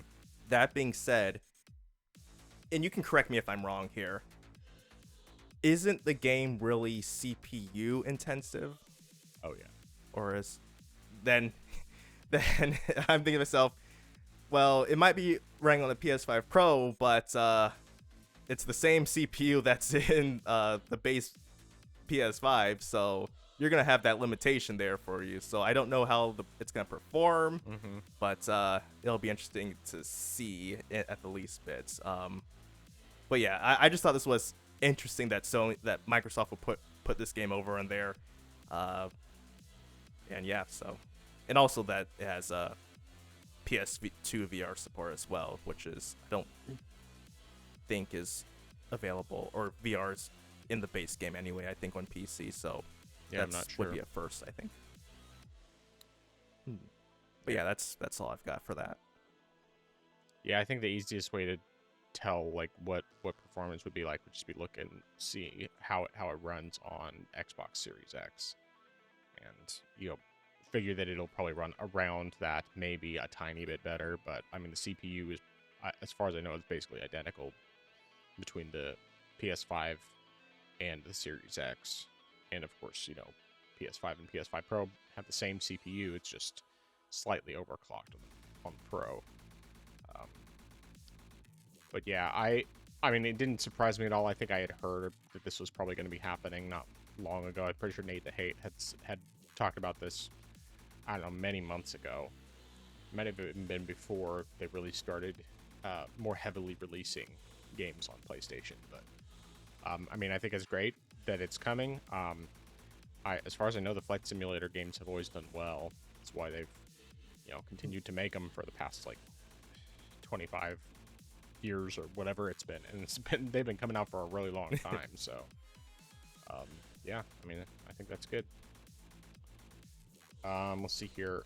Something else that stood out to me, and this wasn't actually a game, was those special speakers. Let's see here. Let me find what they're actually called.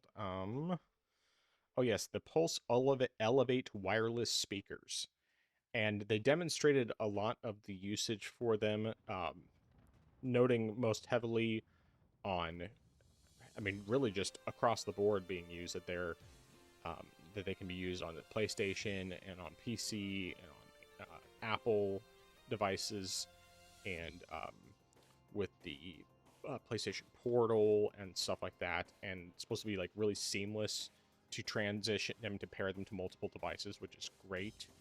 I've always heard really good things about the Pulse Elite headsets from PlayStation, and it had me actually pretty interested, even though I'm not like, I probably wouldn't be quick to buy them, especially because I have some speakers that I've had now for about, well, the past 9 years. Yeah, I've had them the past 9 years, and they've served me super well. Plus, because they're wired, they're connected to my sound card, so I'm getting better quality audio, and I have a good Asus sound card in my computer. But if I was looking at getting new speakers, and I didn't just want to, get another set of the ones I already have, then I would definitely look into that and consider it. The one thing that made me quickly kind of change my mind on that is finding out that it has a built-in microphone in the speakers. Yeah. It's like, I mean, I understand the main reason why they're doing it, just, give people an option that doesn't require, makes it so they don't have to have a headset.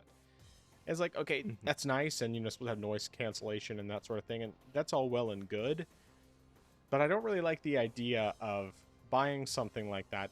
I mean, if I'm buying speakers, I'm buying speakers to use as speakers and not to use as a microphone. And I realize you probably could turn it off, but at the same time, I don't really like the idea of that microphone always being there, because if you forget to turn it off, then it's like they're listening to your conversations all the time, and who knows what they're doing with that information. I don't like that part. And I mean, like, the idea of wireless speakers having that presumably high quality sound is great, and like it was really appealing until I saw that it has a microphone built in. That just I'm not cool with that. At that point, I'd rather just get the headset or something, because then at least, I don't know. I mean, the headset probably is a little cheaper anyway, I would think, theoretically. But regardless, yeah, I don't like the idea of a microphone being built in. Yeah. This also was an interesting surprise that I didn't see. I mean, it's also great that, like you said, it has support not only for the PS5 but desktop and even Apple as well. So it's very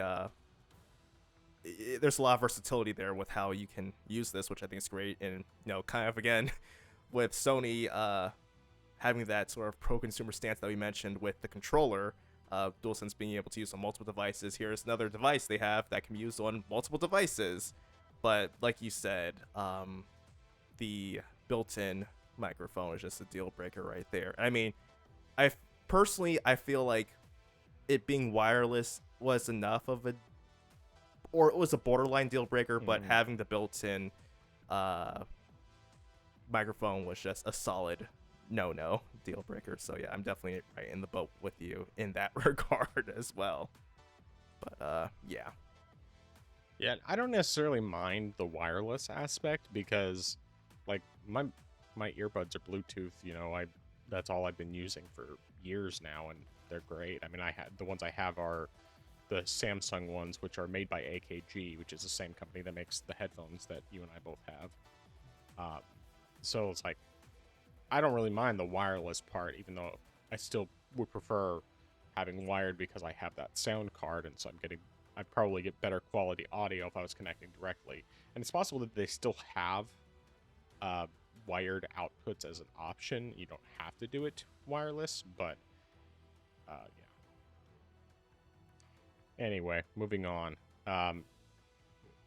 Something else that stood out to you? I mean, I know that there's one that we're both going to want to talk about, obviously, the big announcement of the whole thing, but is there anything else you wanted to talk about for that? No, nothing else. Nothing else from me. Okay. I'll just briefly mention, we got something for the 20th anniversary of God of War. It's just a limited edition DualSense. I mean, it looks pretty cool. Like, I'm sure it's going to get bought off by scalpers, and it's going to go for ridiculous prices. I wouldn't buy one. I mean, like, I like it. I think it looks great, but I don't care that much.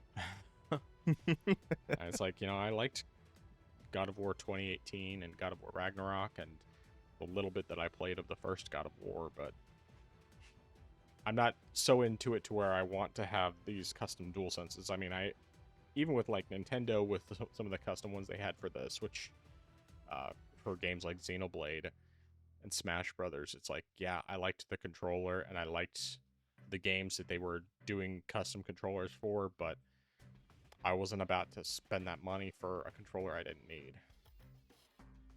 So, same goes with this one.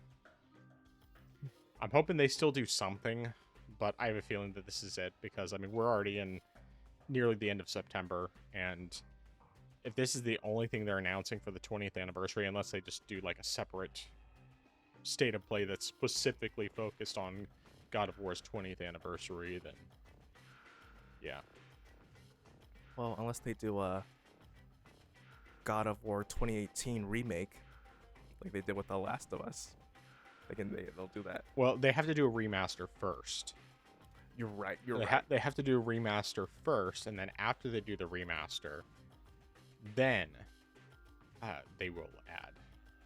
Then they'll do the remake that is indistinguishable from the remaster. But yeah. All right. Well, I guess we might as well talk. Actually, you know what? Quickly before we talk about the big game that was the big game of the show, I do want to mention something. So, of course, I started watching the state of play late because of the fact that I got off work at 4 o'clock, and then since I was at the office, I needed to drive home, and I mean, well, it started at 4 o'clock my time, so I had to drive home. By the time I got home, I needed to get a couple dinner things ready, even though the mac and cheese was, in fact, we still had plenty left over, and I did win that, by the way, won the competition there. But when I had brought up the state of play and then just paused it before I was ready to actually start watching it, I happened to see in the chat someone said Infamous Remake, and since I hadn't watched it yet, I was like, is that actually happening? I was like, I'm tempering my expectations. I don't think that's actually going to happen. I mean, like, I'm hoping that maybe this person wasn't just trolling or hoping for something, but was actually saying something that had happened later, and because I was coming in so late. And sure enough, of course, absolutely nothing. I was like, man, if they did an Infamous remake, they would probably announce that remaster of Infamous Second Son that we were talking about before, that we both thought would come, but apparently, even if it is coming, it hasn't been announced yet. So anyway, so that was disappointing, but the final announcement of the show, well, I guess less of an announcement, but more just like finally getting the official full reveal, was Insomniac's Marvel's Wolverine. And yeah, we finally got a full official look at it instead of just the leaked build that has been on PC for the past 2 years. That neither one of us have played, but we've seen clips of, or at least I've seen clips of. I don't know if you were able to see any clips of it. And I mean, we can all, of course, let you say your piece here momentarily. I just want to point out something that I thought that was just a little funny to me, was that we have another Australiarverine Wolverine, just like, because we had Hugh Jackman for so many years, and now we have another guy, Liam McIntyre, who's also Australiarverine, playing Wolverine for this game. But why don't you go ahead and say what you have to say about this? Yeah, it definitely looks like they've ironed out some of the stuff from the leaked gameplay. It's definitely gotten a bit more polished since then, I'll definitely say. And definitely has that gritty feel that you would get from this type of M-rated one, because I think the only other time we've had something like this might have been X-Men Origins Wolverine, because I think that was also M-rated as well. That's probably the only other time we had something like this. So this one's definitely very visceral, kind of like that. And I mean, the design for the suit, I would definitely say I like. It looks great, and I think that's something. Well, I'll take that back.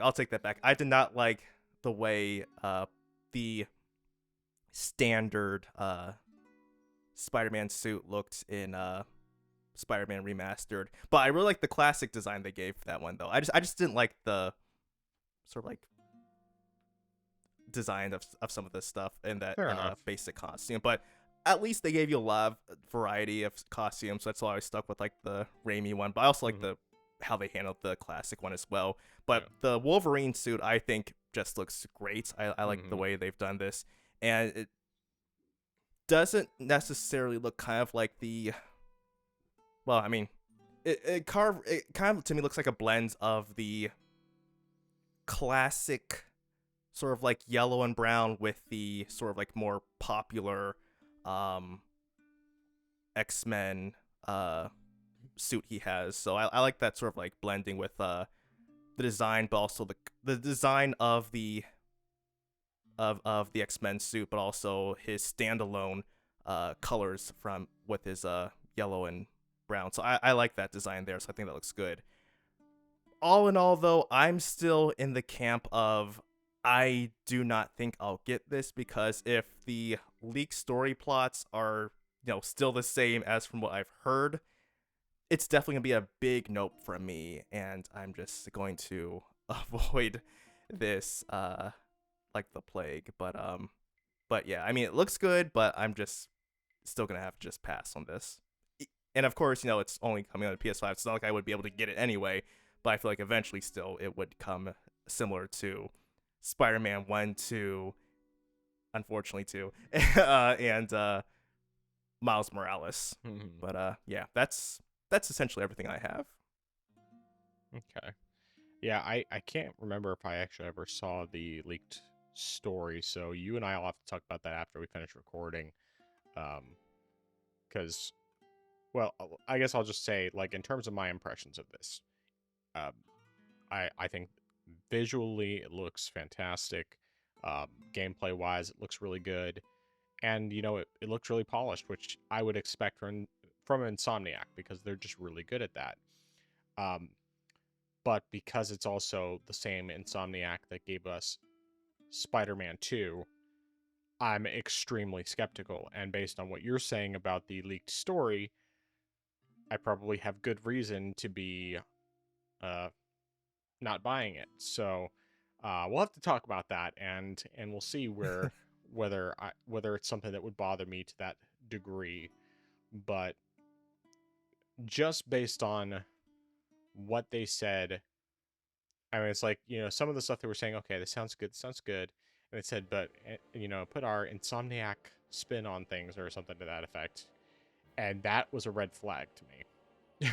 It was a big red flag. It's like, I don't know if I trust you. I mean, I know you can make a solid, well-polished game in terms of gameplay, but the story, if you are going to do the same type of stuff to Wolverine that you did to Peter Parker, especially in Spider-Man 2, I'm not touching it with a 10-foot pole. And it's like, hey, that's another reason why it's good it's not coming to PC right away, because it would be harder to resist that temptation. The FOMO would be much stronger if it was coming to PC day one. Granted, if I already know that the story is going to be garbage, then I'm just not going to buy it anyway, which it's like, that's a shame. It's too bad that they completely would ruin the story all for the sake of whatever agenda they have. And yeah. But I mean, like I said, in terms of how the game looks in general, it looks really good. I just don't trust them when it comes to the story, and this is the kind of game where story is important. And Wolverine has been a beloved character of mine since I was a kid. I've always liked Wolverine as a character, and I can just see them completely destroying him and emasculating him and everything else. Or basically, I could see them telling him that he's his rage and his stabbing people in the head and all this stuff, the stuff that Wolverine does, the ultra violent stuff, that it's toxic masculinity or some other garbage like that. So it's like, basically, like, the game tells you to do these things and then lectures you for doing them. Yeah. Because that's modern storytelling. So You're wrong and you should feel bad, even though we told you to do it. yeah, do it and feel bad about it. But yeah. So overall thoughts on the state of play? It was probably the better one they've had this year, I definitely would say. I mean, I think if I were to give this a rating, it would probably be about a B minus, I'd say. If I felt like Wolverine was going to be good, I mean, it already looks good. It looks like it's going to be good gameplay wise, but I felt like the story was going to be good as well. I'd probably bump it up to a nice, good, solid B plus, A minus. But I feel like everything else, though, it was like, eh. And I mean, I really also feel like, oh gosh, what's not, what's the game called again? The 2D Metroidvania, oh gosh, I've already forgotten. Give me one second. Chronoscript, The Endless End. Chronoscript, yeah. That game to me was that was the crown jewel of the presentation for me, and I was just like, okay, yeah, you know what, this game is alone made this state of play worth it for me. But then also, you know, Deus Ex Remastered, that also was a good one for me as well.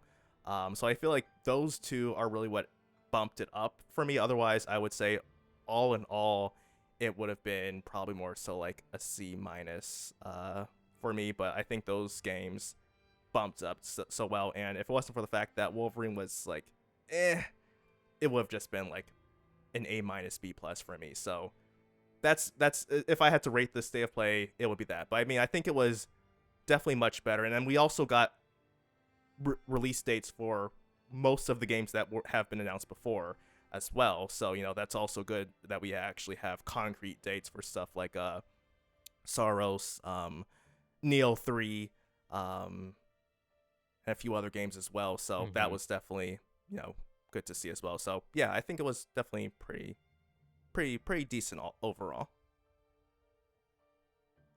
Yeah, I'm super mixed on this one. I think honestly the biggest thing for me is that gameplay wise, Wolverine looks great. It really does. Like, it looks like a game I would thoroughly enjoy. It looks like they do the character justice, but with what they did to Peter in the last game, really what they did with all the characters, and all of that, I just have a feeling that this is going to be a game that I would absolutely hate if I actually tried. Well, I would hate the story so much that it would just ruin the game for me. And I almost wouldn't be surprised if with Mystique being in the game, if at some point you basically are given Mystique to play as, and then you're playing as her, and that she's stronger and more powerful than Wolverine. And yes, she can shapeshift, and to some degree, I guess she takes on powers. I've never fully understood that because I just never paid super close attention. You're more familiar with comics than I am, or comics, you know, in general. So is that? Yeah, I mean, she has, of course, like you said, shapeshifting abilities, but she also has a bit of a healing factor, which I feel like came on later on in the comic runs. It's not something she necessarily had before, but eventually she gains some level of healing ability, and so it also is sort of aging her where she could be, you know, probably not as old, but like old, like Wolverine is old, since he's got his healing factor that he's had for years and stuff. But, you know, primarily though, she is like an expert combatant because as being a spy, she's had, you know, different martial arts training and stuff, and she's also had different weapons training as well. So, you know, she's a sharpshooter. Right. She's skilled with melee weapons, you know, swords and stuff. So she's definitely skilled. I'll definitely say that. So, like, you know, right. I'm not don't necessarily have a problem with her, you know, besting Wolverine in combat per se, but like depending on how they like handle stuff. If they do something like completely ridiculous, then it's like, all right, that's just stupid. But yeah, I wouldn't have a problem with that at all, because I mean, she's also done that here and there in the comics as well. I guess more my thing is it's not necessarily her being able to best him and all that, because obviously she's very powerful and all this stuff, and she's a mutant and whatnot. Easy to suspend disbelief from that standpoint anyway.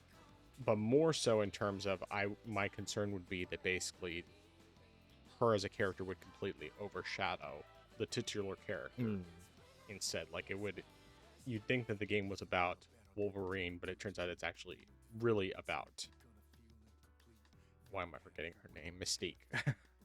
It's like the game turns on its head. Yeah. But regardless, I'm cautiously pessimistic about that game. Like, I was cautiously optimistic, and then when you pointed out the leaked story is bad, now I'm very cautiously pessimistic. And I would love to think that Insomniac would be smart about this, and instead of writing a garbage story, would just write a very faithful adaptation of Wolverine, and then if they wanted to do the garbage stuff, they do it in the sequel. Because then I can play the first game, enjoy it, and say, hey, there is no second Wolverine game. just leave it be. But no, you can't make it that simple. But yeah. So I think I would probably, if it wasn't for my fears about the Wolverine game, I would probably give it like a B because of Wolverine. But because of my concerns about that game, I have to give it like a C. And it's a shame, because it's not as though any of the announcements that they showed were necessarily bad. It just wasn't anything that I was like excited about. I mean, Chronoscript looked really cool, but I mean, it's another 2D Metroidvania, and it's like, yeah, I love 2D Metroidvanias, but I have a lot of those already, and of course, obviously, this is something coming to PC. If I want to play it, I'll play it there, but yeah, I don't know. I think what probably would have made it a much better state of play is if we had something or something more significant for like God of War, or for Infamous, or some of the other things that we've talked about in the past. I mean, heck, finally getting, I mean, like the Bloodborne remaster. That would have just been like, okay, 10 out of 10. Not really, but yeah. Be like, hey, Bloodborne remaster, this is what we've been asking for the past decade. But anyway. Shut up and take my money. Right, exactly. Yeah. Yeah, and I'll be curious. I have a feeling that even if they're doing any PC versions of games, that they would just be announced separately, because it seems like PlayStation's been weird about it. Like, sometimes they'll announce the PC versions coming out, and then other times they'll just wait to announce it until after the state of play so that they don't anger the fanboys. And I mean, I'm not expecting anything, and honestly, I already have multiple PlayStation games on PC that I haven't even played yet that I already own, that I still want to play through, like Horizon Forbidden West and Returnal. Eventually, I'd probably like to check out, what's it called? Days Gone, even though I don't own it. That sort of thing. So, I don't have a shortage of games to play right now. It's just, obviously, if they announced Infamous or Gravity Rush, it'd be like, take my money. Bloodborne, take my money. But yeah. Anyway. All right. That's all I got.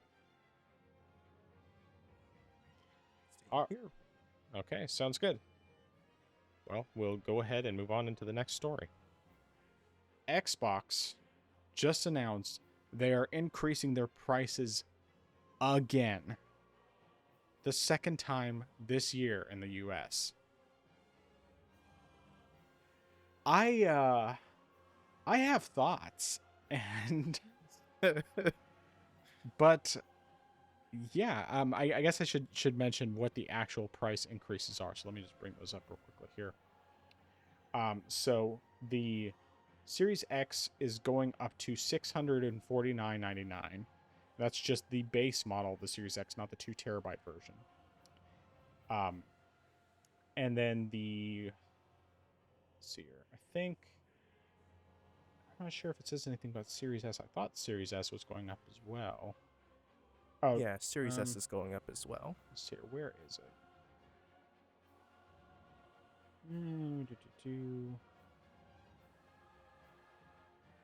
Yeah, this article doesn't. Oh, there it is. It's at the bottom. Okay, so Series S is going up to $449.99, up from $429.99. Actually, all right. Let me back up.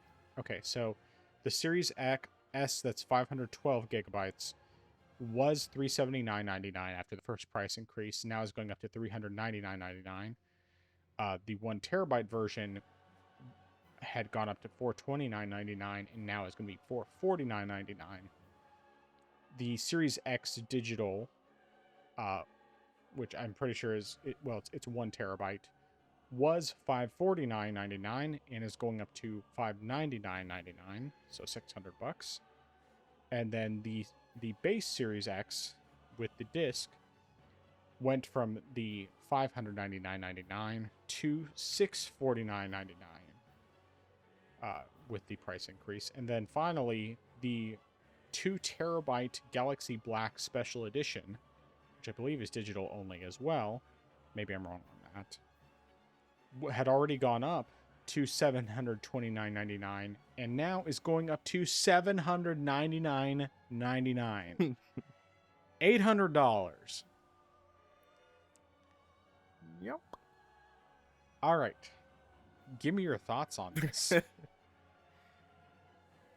Oh, this is twice in 1 year. That's just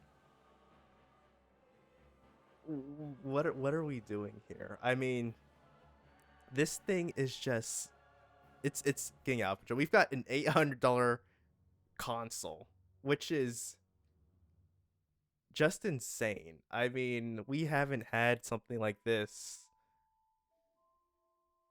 We haven't had something like this.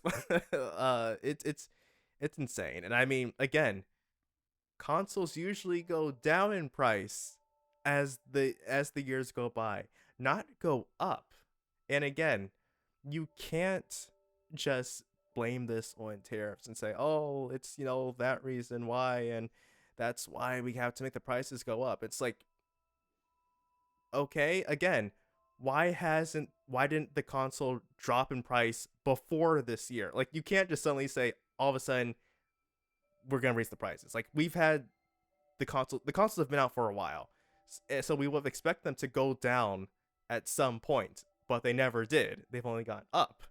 And I mean, also, I can't remember what it was exactly, but there was I think it was 2020 or something like that. I can't remember what it was. It was like 2020 or 2021.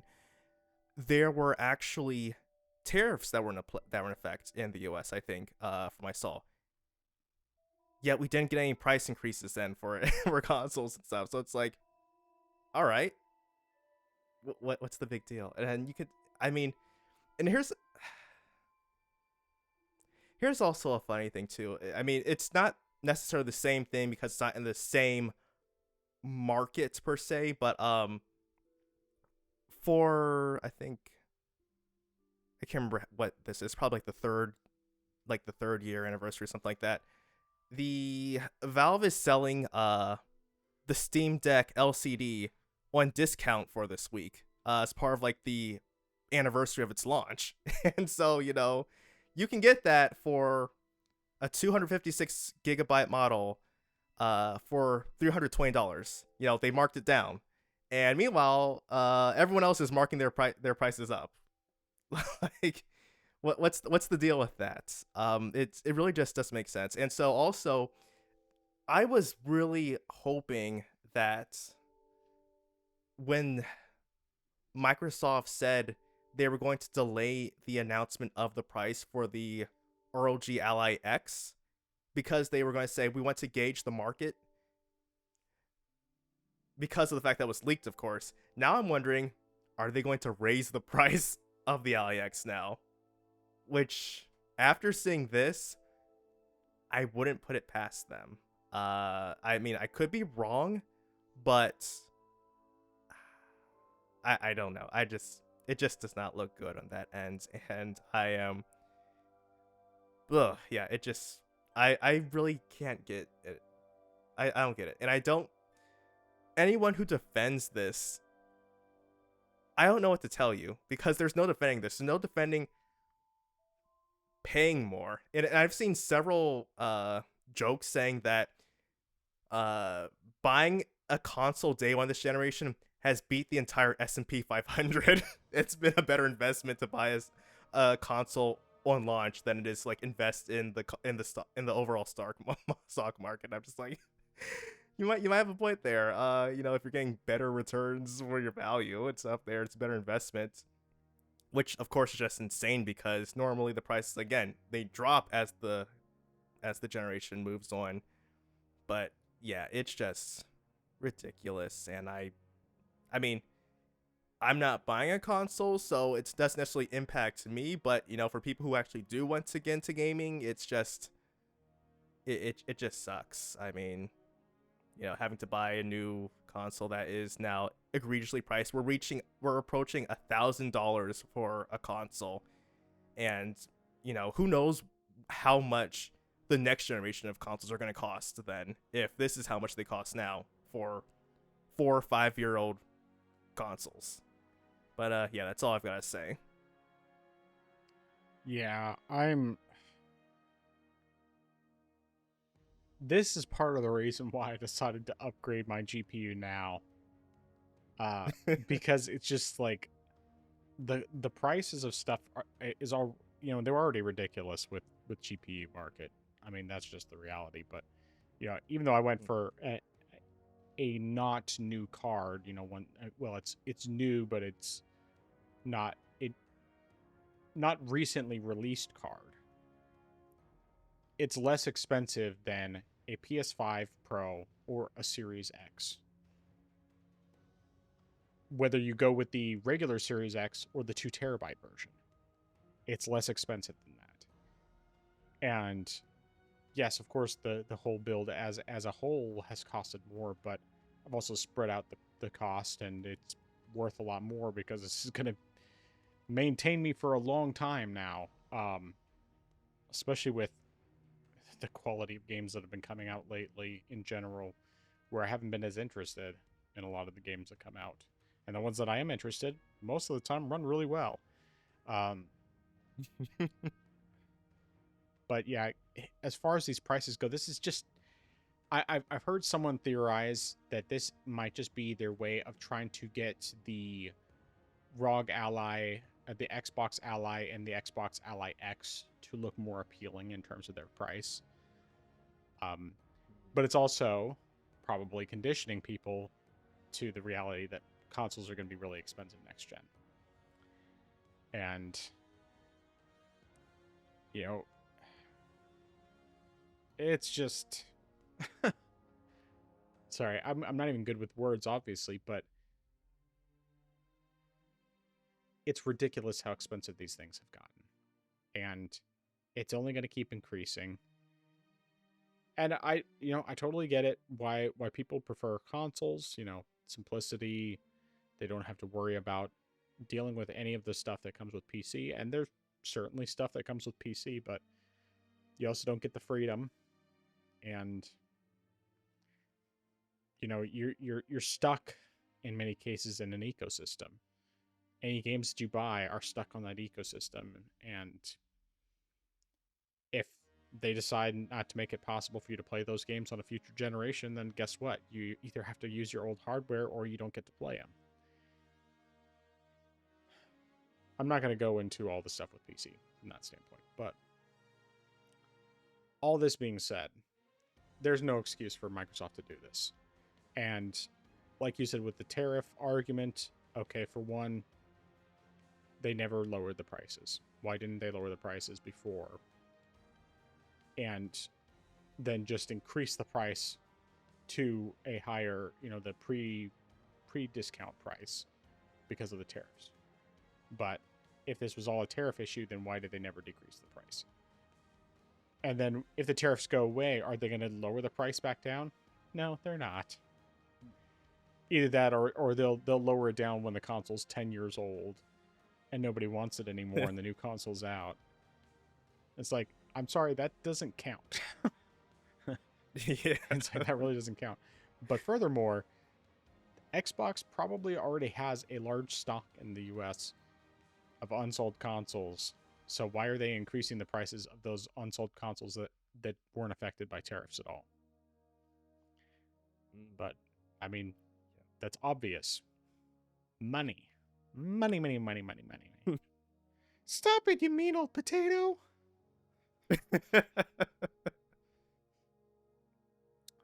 Anyway. Help us. No, not my sheep. Somebody do something. Reach for the sky. Oh no, it's Sheriff Woody. I'll stop you, One-Eyed Bart. Oh, how'd you know it was me? Are you gonna come quietly? Anyway, obviously some of that was out of order because I did the sheep thing before. Anyway, doesn't matter. Okay. Obviously I watched Toy Story a lot when I was a kid. I still have my VHS of that. But anyway. Where was I going with this?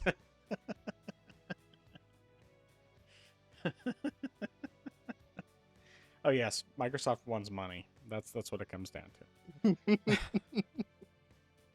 That's what it's all about. It's all about the money.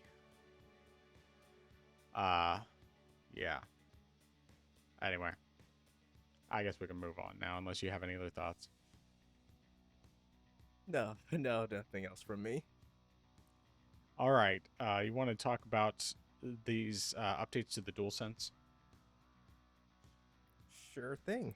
So, Sony has put out a new update for the DualSense controller, and it allows you to pair a DualSense or controller with up to 4 different devices, and so that way you don't have to worry about syncing DualSense with one device, then syncing up for another device.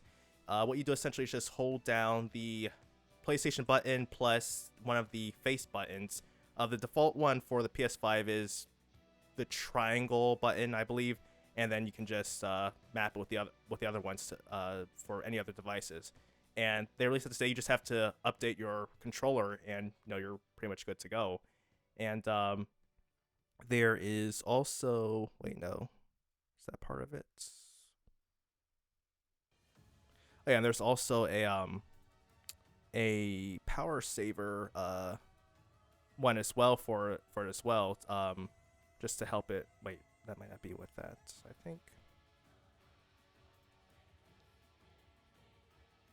Okay, yeah, this is also for a power saver setting, so that way you can run the controller at a lower wattage, so you can help improve the battery life of that as well, which is also pretty nifty because sometimes the battery life on mine doesn't seem to last that long for my DualSense, but it definitely would be helpful to have that as well. I haven't downloaded the update yet, but I definitely would like to try that at some point. But before I get into my additional thoughts on this, what are yours for this update? Yeah. So as far as the update with the DualSense, I'm actually really impressed with the fact that they're doing this. I haven't had a chance to download the update yet myself either, just because I know that I can't remember how I install updates for the PlayStation controller because it's been a while since I've had to. But I think it's just like, I think there's some software that I have to connect it to install the updated firmware on it. But I definitely want to make use of it for sure. Most of all because of the fact that while I don't use my DualSense as much as some of the other controllers, it would be nice to be able to pair it to more than one device at a time. Because that's a big part of the reason why I typically just use it wired, is because then I don't have to worry about pairing it to multiple devices. But hey, if I can do that, that's fantastic. I don't think any other controller maker does that, at least as far as the big three go. So I'll definitely make use of that because I do use the DualSense. I mostly use it on my desktop, but I have used it some on my laptop. In fact, I have it set up to wirelessly connect to my laptop. I mean, it's already paired there. That's where I have used it a little bit more when I've gamed on there. But yeah, being able to do it wireless like that would be great, especially assuming that it actually utilizes the DualSense features for the games where I would want to use it, like Returnal and Horizon Forbidden West to a lesser degree, um, that sort of thing. But yeah, that's very good stuff. I've talked to some people in Discord, and one of the guys has used it both on his PS5 and his Steam Deck, and he said it worked perfectly between the two. So that's really good. Really, really good. Very pro consumer, and it just makes things easier. Makes things a lot easier. So good on Sony. You know, for all the stuff we've had to rag on them about, it's always nice when they do something that's good for customers. So yeah. Yeah. Yeah, I definitely agree this is a great thing. I I've primarily used my DualSense controller just because that's been the one that works best with Bluetooth, at least on Linux. And ever since the problem I had before, for whatever reason, getting my Bluetooth to work properly hasn't worked on anything that's Xbox related. So DualSense has been my default, at least until I figure out how to get Bluetooth to work. I mean, other controllers work wired, but just like if I don't want to use my cable, I would just need to go to the DualSense. So that's great on that end. And also for whenever I set up my Steam Deck in docked mode, it'll also be great just to use that there as well. So that way I don't have to worry about either plugging it in directly or resyncing with my Steam Deck, and then have to reconfigure it again when I get back to my PC. Having multiple profiles would be great. Like you said, it's very pro-consumer. It gives us more freedom to just play between different devices, and this is definitely something that the other big companies can take a page out of from Sony, because this is something that is great. And I mean, especially Xbox, especially with their whole Xbox Play Anywhere, incentive, saying this is an Xbox, this is an Xbox, this is an Xbox. Well, let my controller play anywhere I want to without having to worry about, oh, I've got to go ahead and sync with this one. Oh, I've got to re-sync with this one. And no, do the same thing that Sony's doing. Yes. Have multiple profiles that you can have on your controller, so that way it's a whole lot easier, just to plug and play, essentially. Yeah. So good on Sony. This is great. And Nintendo, they don't want you playing anywhere else, so they're just gonna simply say, keep playing the way we have you play. So yeah, but definitely great stuff. I'll go ahead and try to get this update for my controller when I get a chance. But definitely good stuff here. Indeed. Yeah, I'm looking forward to. Well, hopefully, I mean, I just really want Xbox especially to do that. I mean, Nintendo, I don't expect anything out of them, just because they're Nintendo. But if Xbox will do that too, that would be really helpful. Because like the Series X controller, I like the controller a lot, but I always found the wireless aspects to be such a pain in the butt because of that. It's like, I have to use the dongle, but then if I use the dongle, then I can't use it on another device without it being a pain in the butt to get it to reconnect to a different device to get it properly paired. And I could do the dongle on one and then Bluetooth on the other, I think. But usually if I think when I had it paired with Bluetooth, then it would go to Bluetooth rather than to the dongle. So then it wasn't helpful. And so then I just ended up wiring the controller the majority of the time. I mean, right now I have it paired in the living room for the kids so they can use it on the PC in there. But yeah, it would just be nice to have more options. That's really what it comes down to. Especially because, I do have a 5-person household, and everybody in my household, to some degree or another, plays video games. And I mean, my wife is mostly just playing her Switch, but like the kids will play on the Switch They'll play on PC. They'll play on the 2DSs, which obviously they're not using the controllers there, but being able to have more options is just helpful, and especially when I'm doing multiplayer stuff. And yeah. But anyway, moving on. All right, so we got an article that came out. There was supposedly a listing for Horizon Zero Dawn on Xbox. Now, it was only showing up on the German version of the Xbox website, Xbox store. But when you went to the page, it was just an empty page. The theory had been that this was because it's an error listing, like it's something that there wasn't supposed to be listed yet. But we got some clarification from Pure Xbox, and let me just explain what exactly they said about this, and then we can kind of discuss about what we think about the idea of first-party games going to Xbox in general. So let me bring this up here.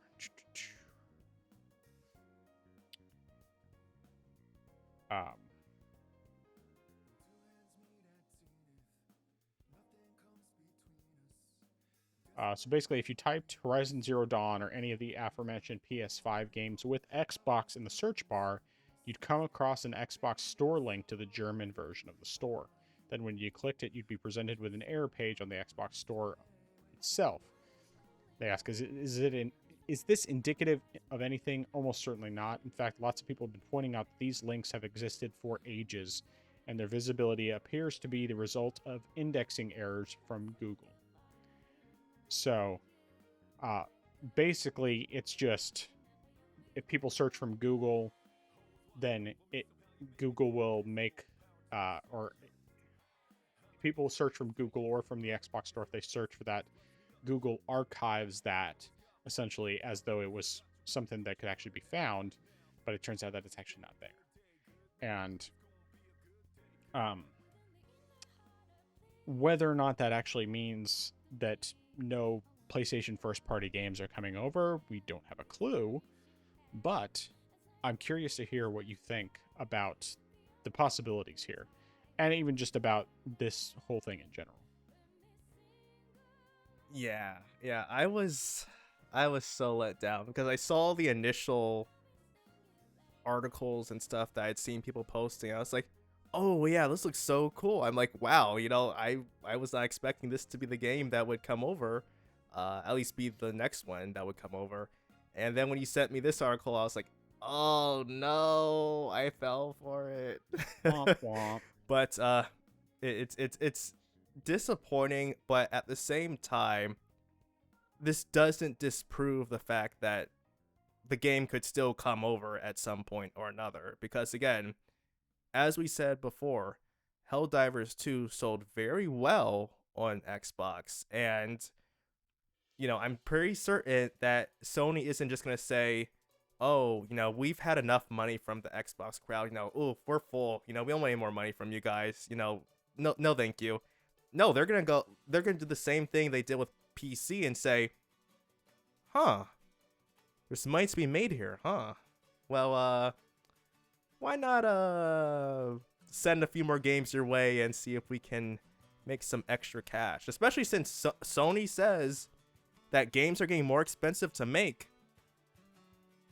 What better way to fund these games than by, putting your older games out on Xbox and, have a stream of revenue that way? It makes the most sense. So while maybe Horizon Zero Dawn isn't going to be the next game, it could be. But I still think that there are going to be more games that are coming. And in fact, while of course this is the past and the future is tomorrow, it would be very funny if we saw something at the State of Play where Sony says this is coming to Xbox and they just post no, it would actually just be very funny if it was Horizon Zero Dawn. That would just be hilarious to see. I'm not saying it's going to happen. I highly doubt it's going to happen, but it would just be funny.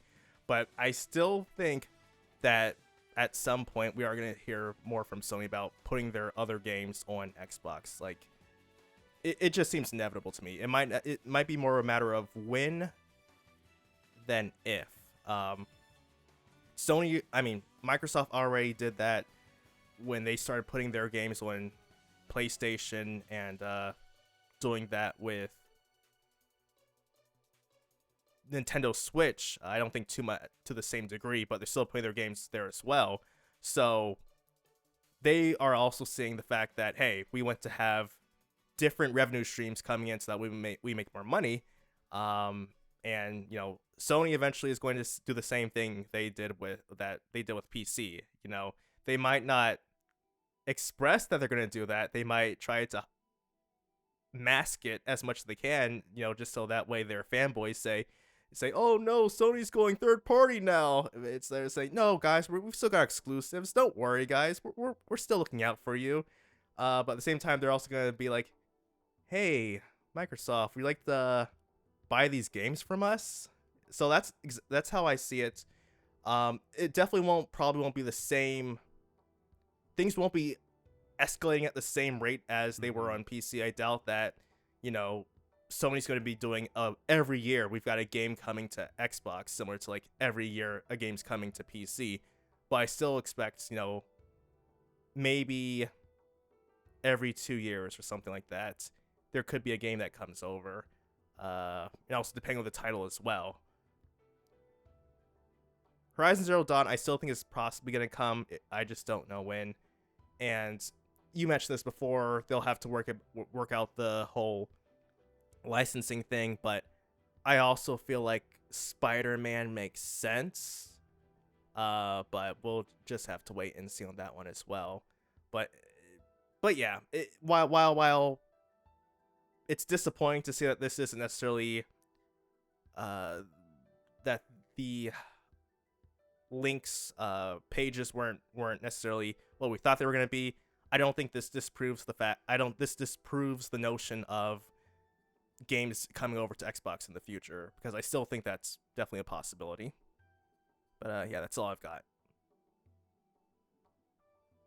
Yeah, the one thing that like stood out to me before I even saw that link, even though I did think initially this was legit, was the fact that it was just the original Horizon Zero Dawn and not the remaster. Because I thought, okay, that doesn't really make a whole lot of sense that they would just release basically with the PS4 version.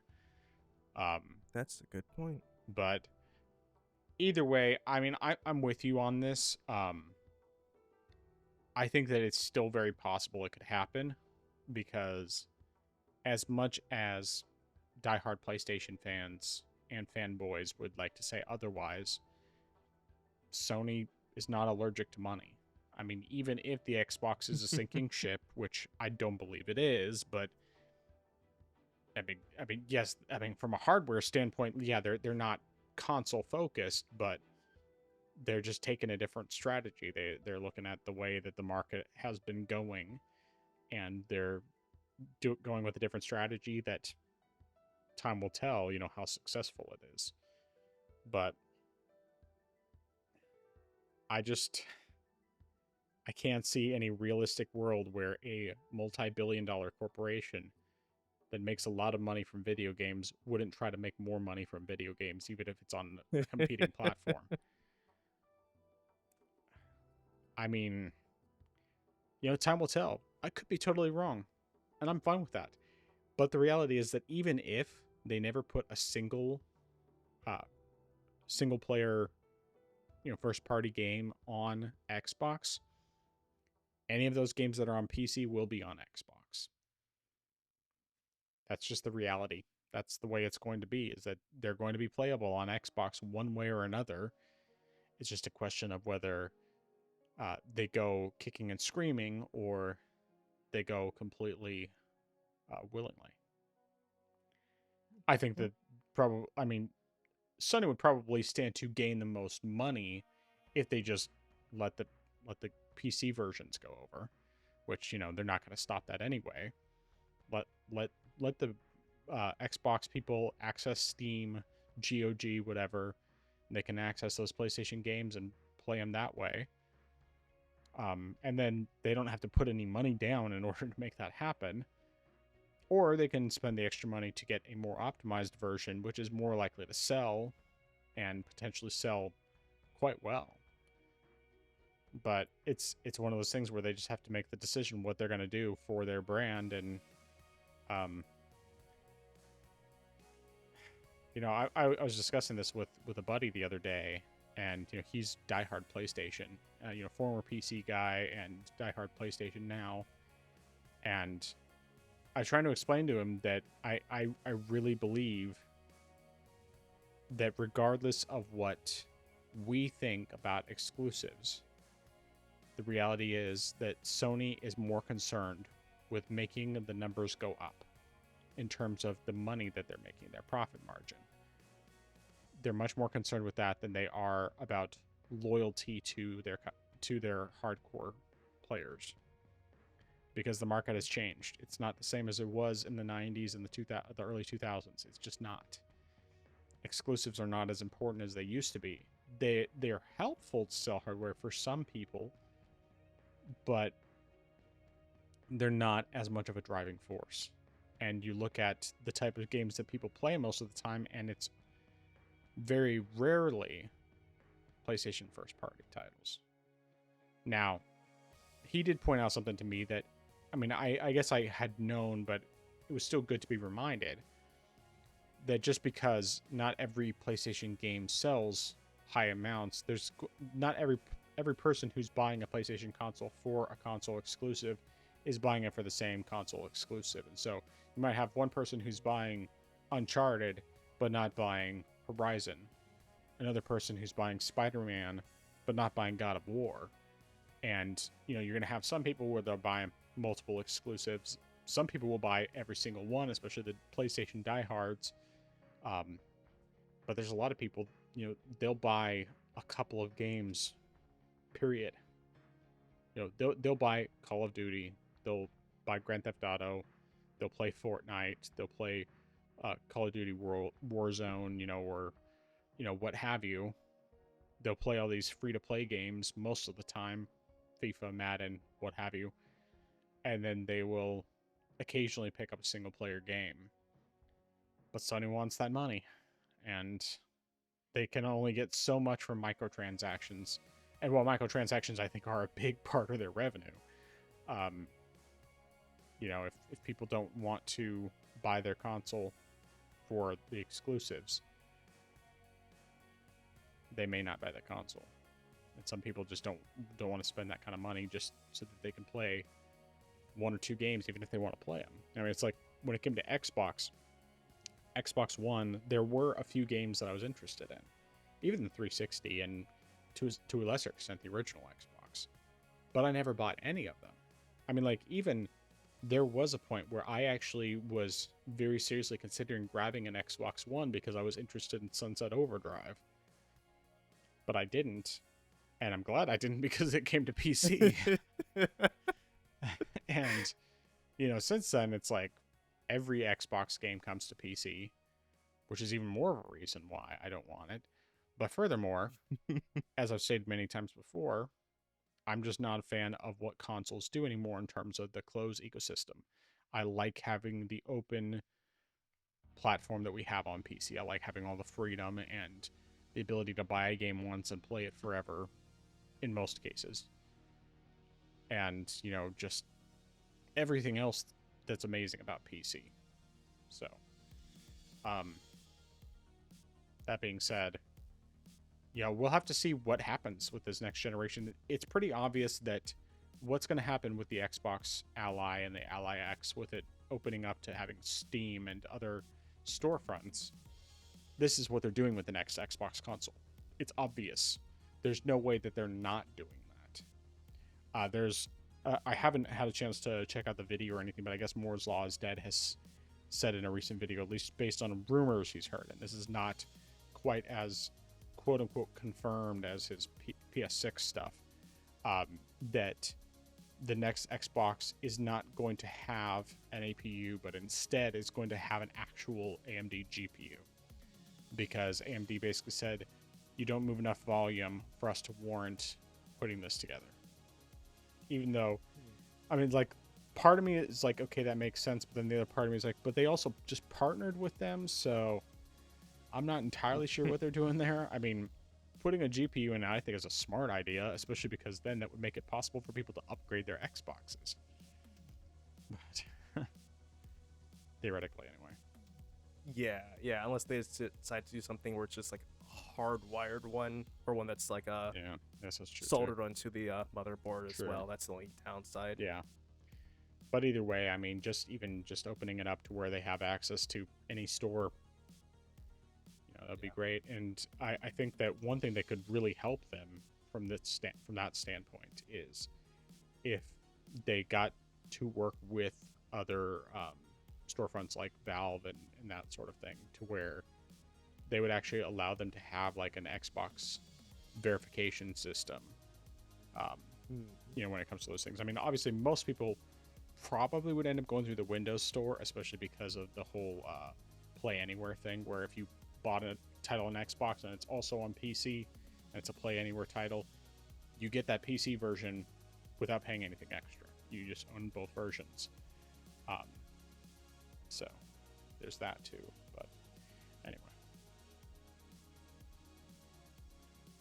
that's all I got on that. Do you have anything else on it? No, sir. All right. Well, I think we're ending at a good time to where we should be able to do that PlayStation State of Play reaction tomorrow. We can figure out timing specifically, but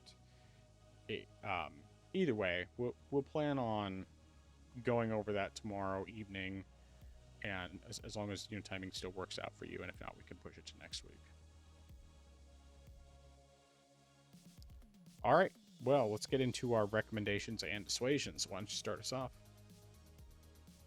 All right, my recommendation is going to be, if you are starting a brand new YouTube channel, make sure that the videos you are about to upload are shorter than 15 minutes if you aren't verifying your channel before you finish editing your videos, or probably even before you go ahead and start recording your first video.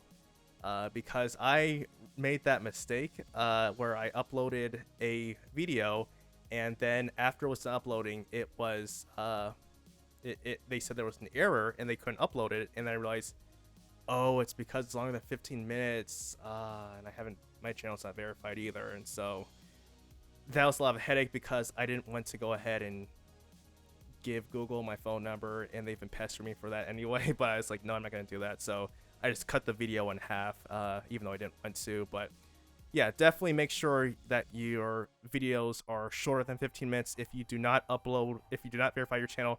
But if you do want to upload a video longer than 15 minutes, make sure you verify your channel, because otherwise YouTube will not upload it for you. But yeah, that's my recommendation there. All right, good stuff. Well, my recommendation, first of all, is Sonic Racing Cross Worlds or Sonic on All-Stars Racing Transformed. If you are playing on PC, or if you could still get it on Xbox, Racing Transformed is fantastic, and is a lot cheaper. How on PC you can get it very cheap. So it still holds up really well. It's still really good, even though it came out 13 years ago or 12 years ago, whichever it was. But Sonic Racing Cross Worlds, as a brand new game that just came out this week. In fact, by the time you hear this, it will be out in its proper release rather than just early access. And yeah, it's just a fantastic racing game. If you like arcade racing games and you want something that's more traditional than Mario Kart World, definitely give this one a shot. It's really, really good. But then I'm also going to recommend this snack item that I came across that was incredibly delicious and addictive, called so you know those cheese balls, of course. Yeah, I'm sure you're familiar with those. So I came across ones that were cheese pizza flavored with Mike's Hot Honey. So it's cheese pizza with Mike's Hot Honey is the flavor. And oh my goodness, those things are so good. They are ridiculously delicious. Thankfully, my kids like them too, so they can eat them as well, so that I'm not tempted to eat them all. Don't tempt me, Frodo. Understand I would eat these with the desire to do good, but through me, it would wield fat too great and too terrible to imagine. But anyway, yeah. So yeah, I do recommend those. Lastly, when it comes, if you have to upgrade your power supply in a PC, or when building a PC, make sure you use the cables that come with the power supply. Because that's going to save you the most amount of headaches. And even if you do everything perfectly, if you have the wrong cables, it probably won't work. I mean, particularly if it's a higher level wattage for the cables. So that is what I got for recommendations. Stuff. All right, dissuasions. All right. My dissuasion is just going to be, well, how do I even phrase this? Okay, so there was just something that happened or was supposed to happen today that didn't happen, and to me, it was very obvious and clear that this wasn't going to happen, but there were a lot of people that were fooled by this thing, and I'm just like, why? So like, I guess essentially, or here, or I'll just put like this: don't quit your job because someone tells you that the world is ending. Because then the next day is gonna come and you'll still be here and you'll won't have a job, and also don't sell your home either in that same case as well. Someone do that? Because otherwise you won't. Someone do that? So they sold their house? Someone apparently has done that. That's what I've heard. They sold their house, sold their car, and I'm just like, they sold all their stuff, and I'm just like, I mean, it's not like you can take the money with you anyway. What's exactly? the point? That's what I was thinking. What's the point? Exactly. So don't do that. Don't fall for that. It's not gonna happen. So that's my dissuasion. Right. Without going too deep into things. And even if it does happen, once again, what good is it going to do you? I mean, if the world ends tomorrow, you sell everything, what are you going to do with that money? If it's all going to disappear anyway, you might as well keep the stuff. I mean, it's not going to make any difference. And if it doesn't end tomorrow, then you still have the stuff. Yeah. Wow. Uh-huh. Wow. People believe a lot of crazy stuff, but, critical thinking is not something that is common in our culture, especially. It's called uncommon sense. Yeah. Which is unfortunately quite common. Okay. All right. So my dissuasion, first of all, I'm going to dissuade you from having those cheese balls that I just recommended. Because they're so good and so addictive. I mean, thankfully, I controlled myself. I didn't have that many. I just had basically one serving, but the serving size. But it's still just like those things are way too good. So I'm gonna dissuade you from eating those because they're too good. Now, maybe if you're like if you weigh like $150, soaking wet and you're constantly exercising and everything, and you can afford to eat those without any guilt or shame, and it'll just completely disappear immediately because of how hard you work out, then by all means eat a whole tub of them and feel incredibly sick afterwards. But if you are like the rest of us, especially those of us who already are fat, it's a bad idea. It's better to just stay away from them. So all right. I have another dissuasion. So this is a cooking related dissuasion. So this really applies to just about any meat that you would be cooking, but especially on fish. And that is, do not, well, I guess I should clarify a little bit. Do not use a lot of cornstarch to coat fish or beef or anything like that unless you're going to be frying it, either pan or deep frying it. If you're just using a little bit of oil, do not do it, because the moisture that will be produced by the meat combined with the cornstarch, it's just going to turn into soup, basically. And I mean, it worked fine, but I wouldn't do it that way again.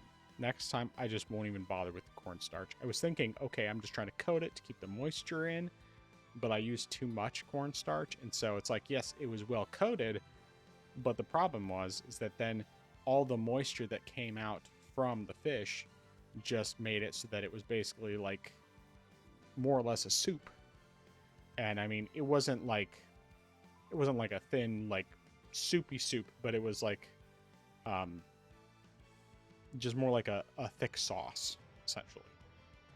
And so the flavor was still good, but the texture wasn't what I was looking for fish tacos. So, yeah, I learned my lesson, and I want to share it with you. If you deep fry stuff that's coated in cornstarch, it's going to be great, because, you know, then it crisps up all the stuff there. But like, I've also, one time I did it with a beef stir fry. I made the mistake of doing too much cornstarch there, and then it ended up similar thing where it's just more of a thick sauce, like overly thick, and just not what I was looking for. You can get by with just a little bit, and I've done like other when I make broccoli beef, there's a little bit of cornstarch in the mix for the sauce that you use for coating the marinade for the beef, and it works really well because it helps to coat the meat, but it doesn't coat it to the point where you're ending up with that super thick sauce. Instead it's actually just like, it helps to get the meat browned and crispy, but also maintain the moisture, and then it's just amazing. So anyway, that's what I got. Okay. Question: Do you think if I were to say try to like fry that in an air fryer or oven fry, do you think I would have to use the same precaution, or do you think I should theoretically air fryer would probably be fine? Okay. Even though in my experience, typically you don't quite get the same goldenness in an air fryer for that type of batter and that sort of thing.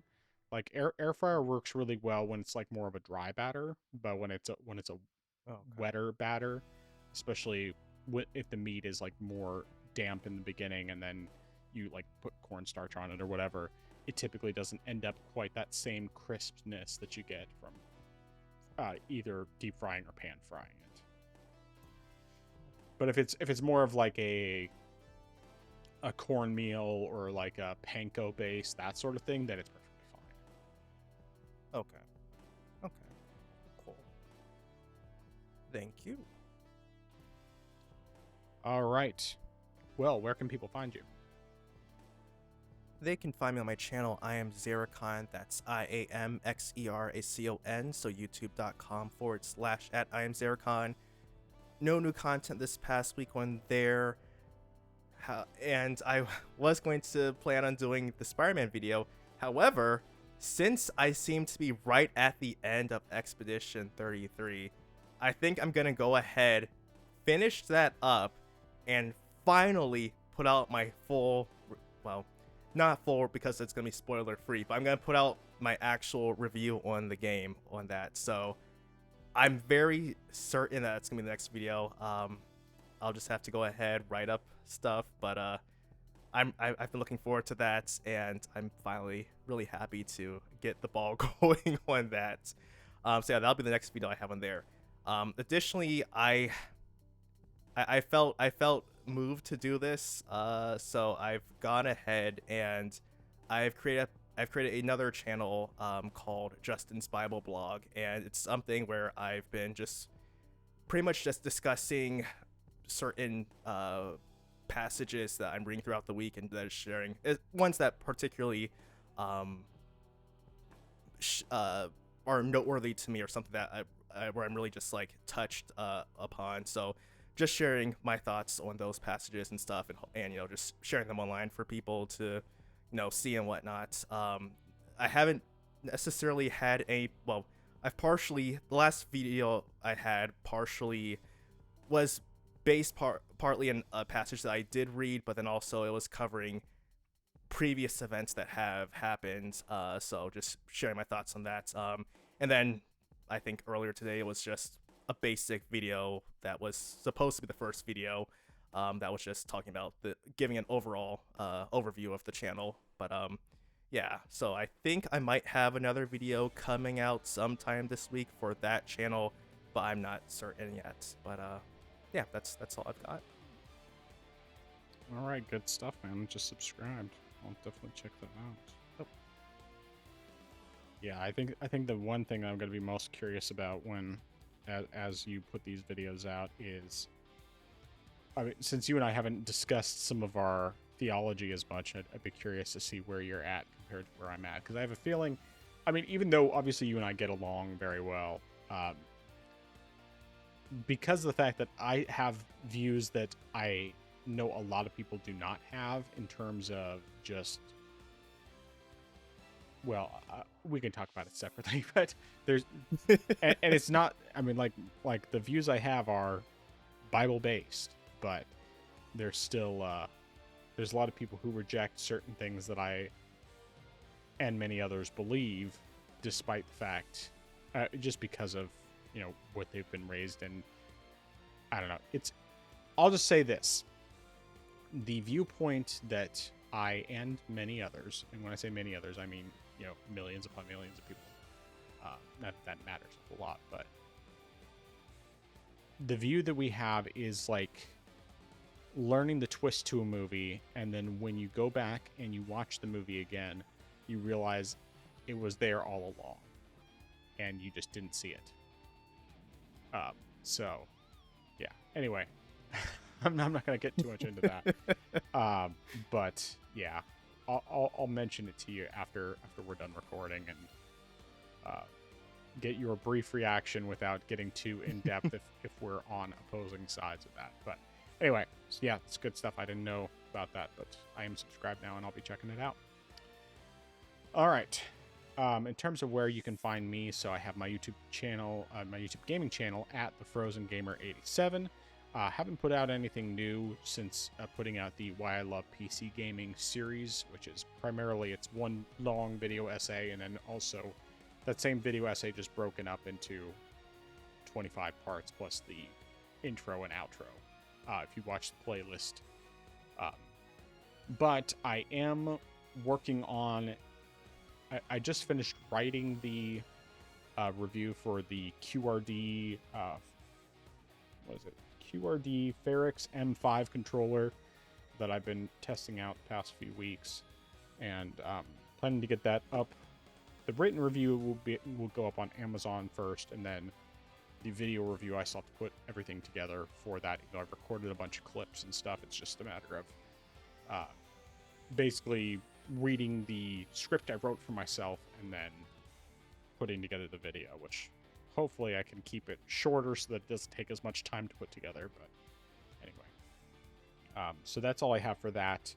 Of course, there's the YouTube channel for the podcast.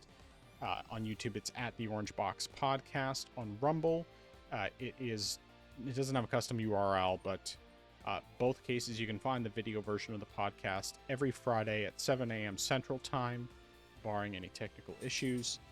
And then the audio-only version goes live on every major podcast platform, including Apple Podcasts, YouTube Music, Spotify, Deezer, iHeartRadio, Amazon Music, Pandora, and others at 12 a.m. Central Time every Friday. So, I do have a cooking channel, YouTube at NABD Cooking. That's not authentic but delicious. But I have not put anything out on there in quite a while. I don't know when I will get anything else up, just because I haven't really gotten anything recorded in quite a while. But there's still about 40 different recipes, give or take, on there, and it's all really good stuff. I'm actually making that mac and cheese recipe from my channel, as well as the bacon. Well, I've already made the bacon. I just need to cook it. Actually, no, I already cooked it too. I just need to chop it up so that I can have it as a side to go with the mac and cheese. But doing that for tomorrow's thing at work. So yeah, but that I believe is everything. I definitely can't wait to see the review for the controller. All right. Well, last chance. Any final thoughts? No, sir. All right. Well, I am the Frozen Gamer 87. That is I am Zeracon. We are the Orange Box Podcast. And until next time, reach for the sky. Orange Box Podcast out.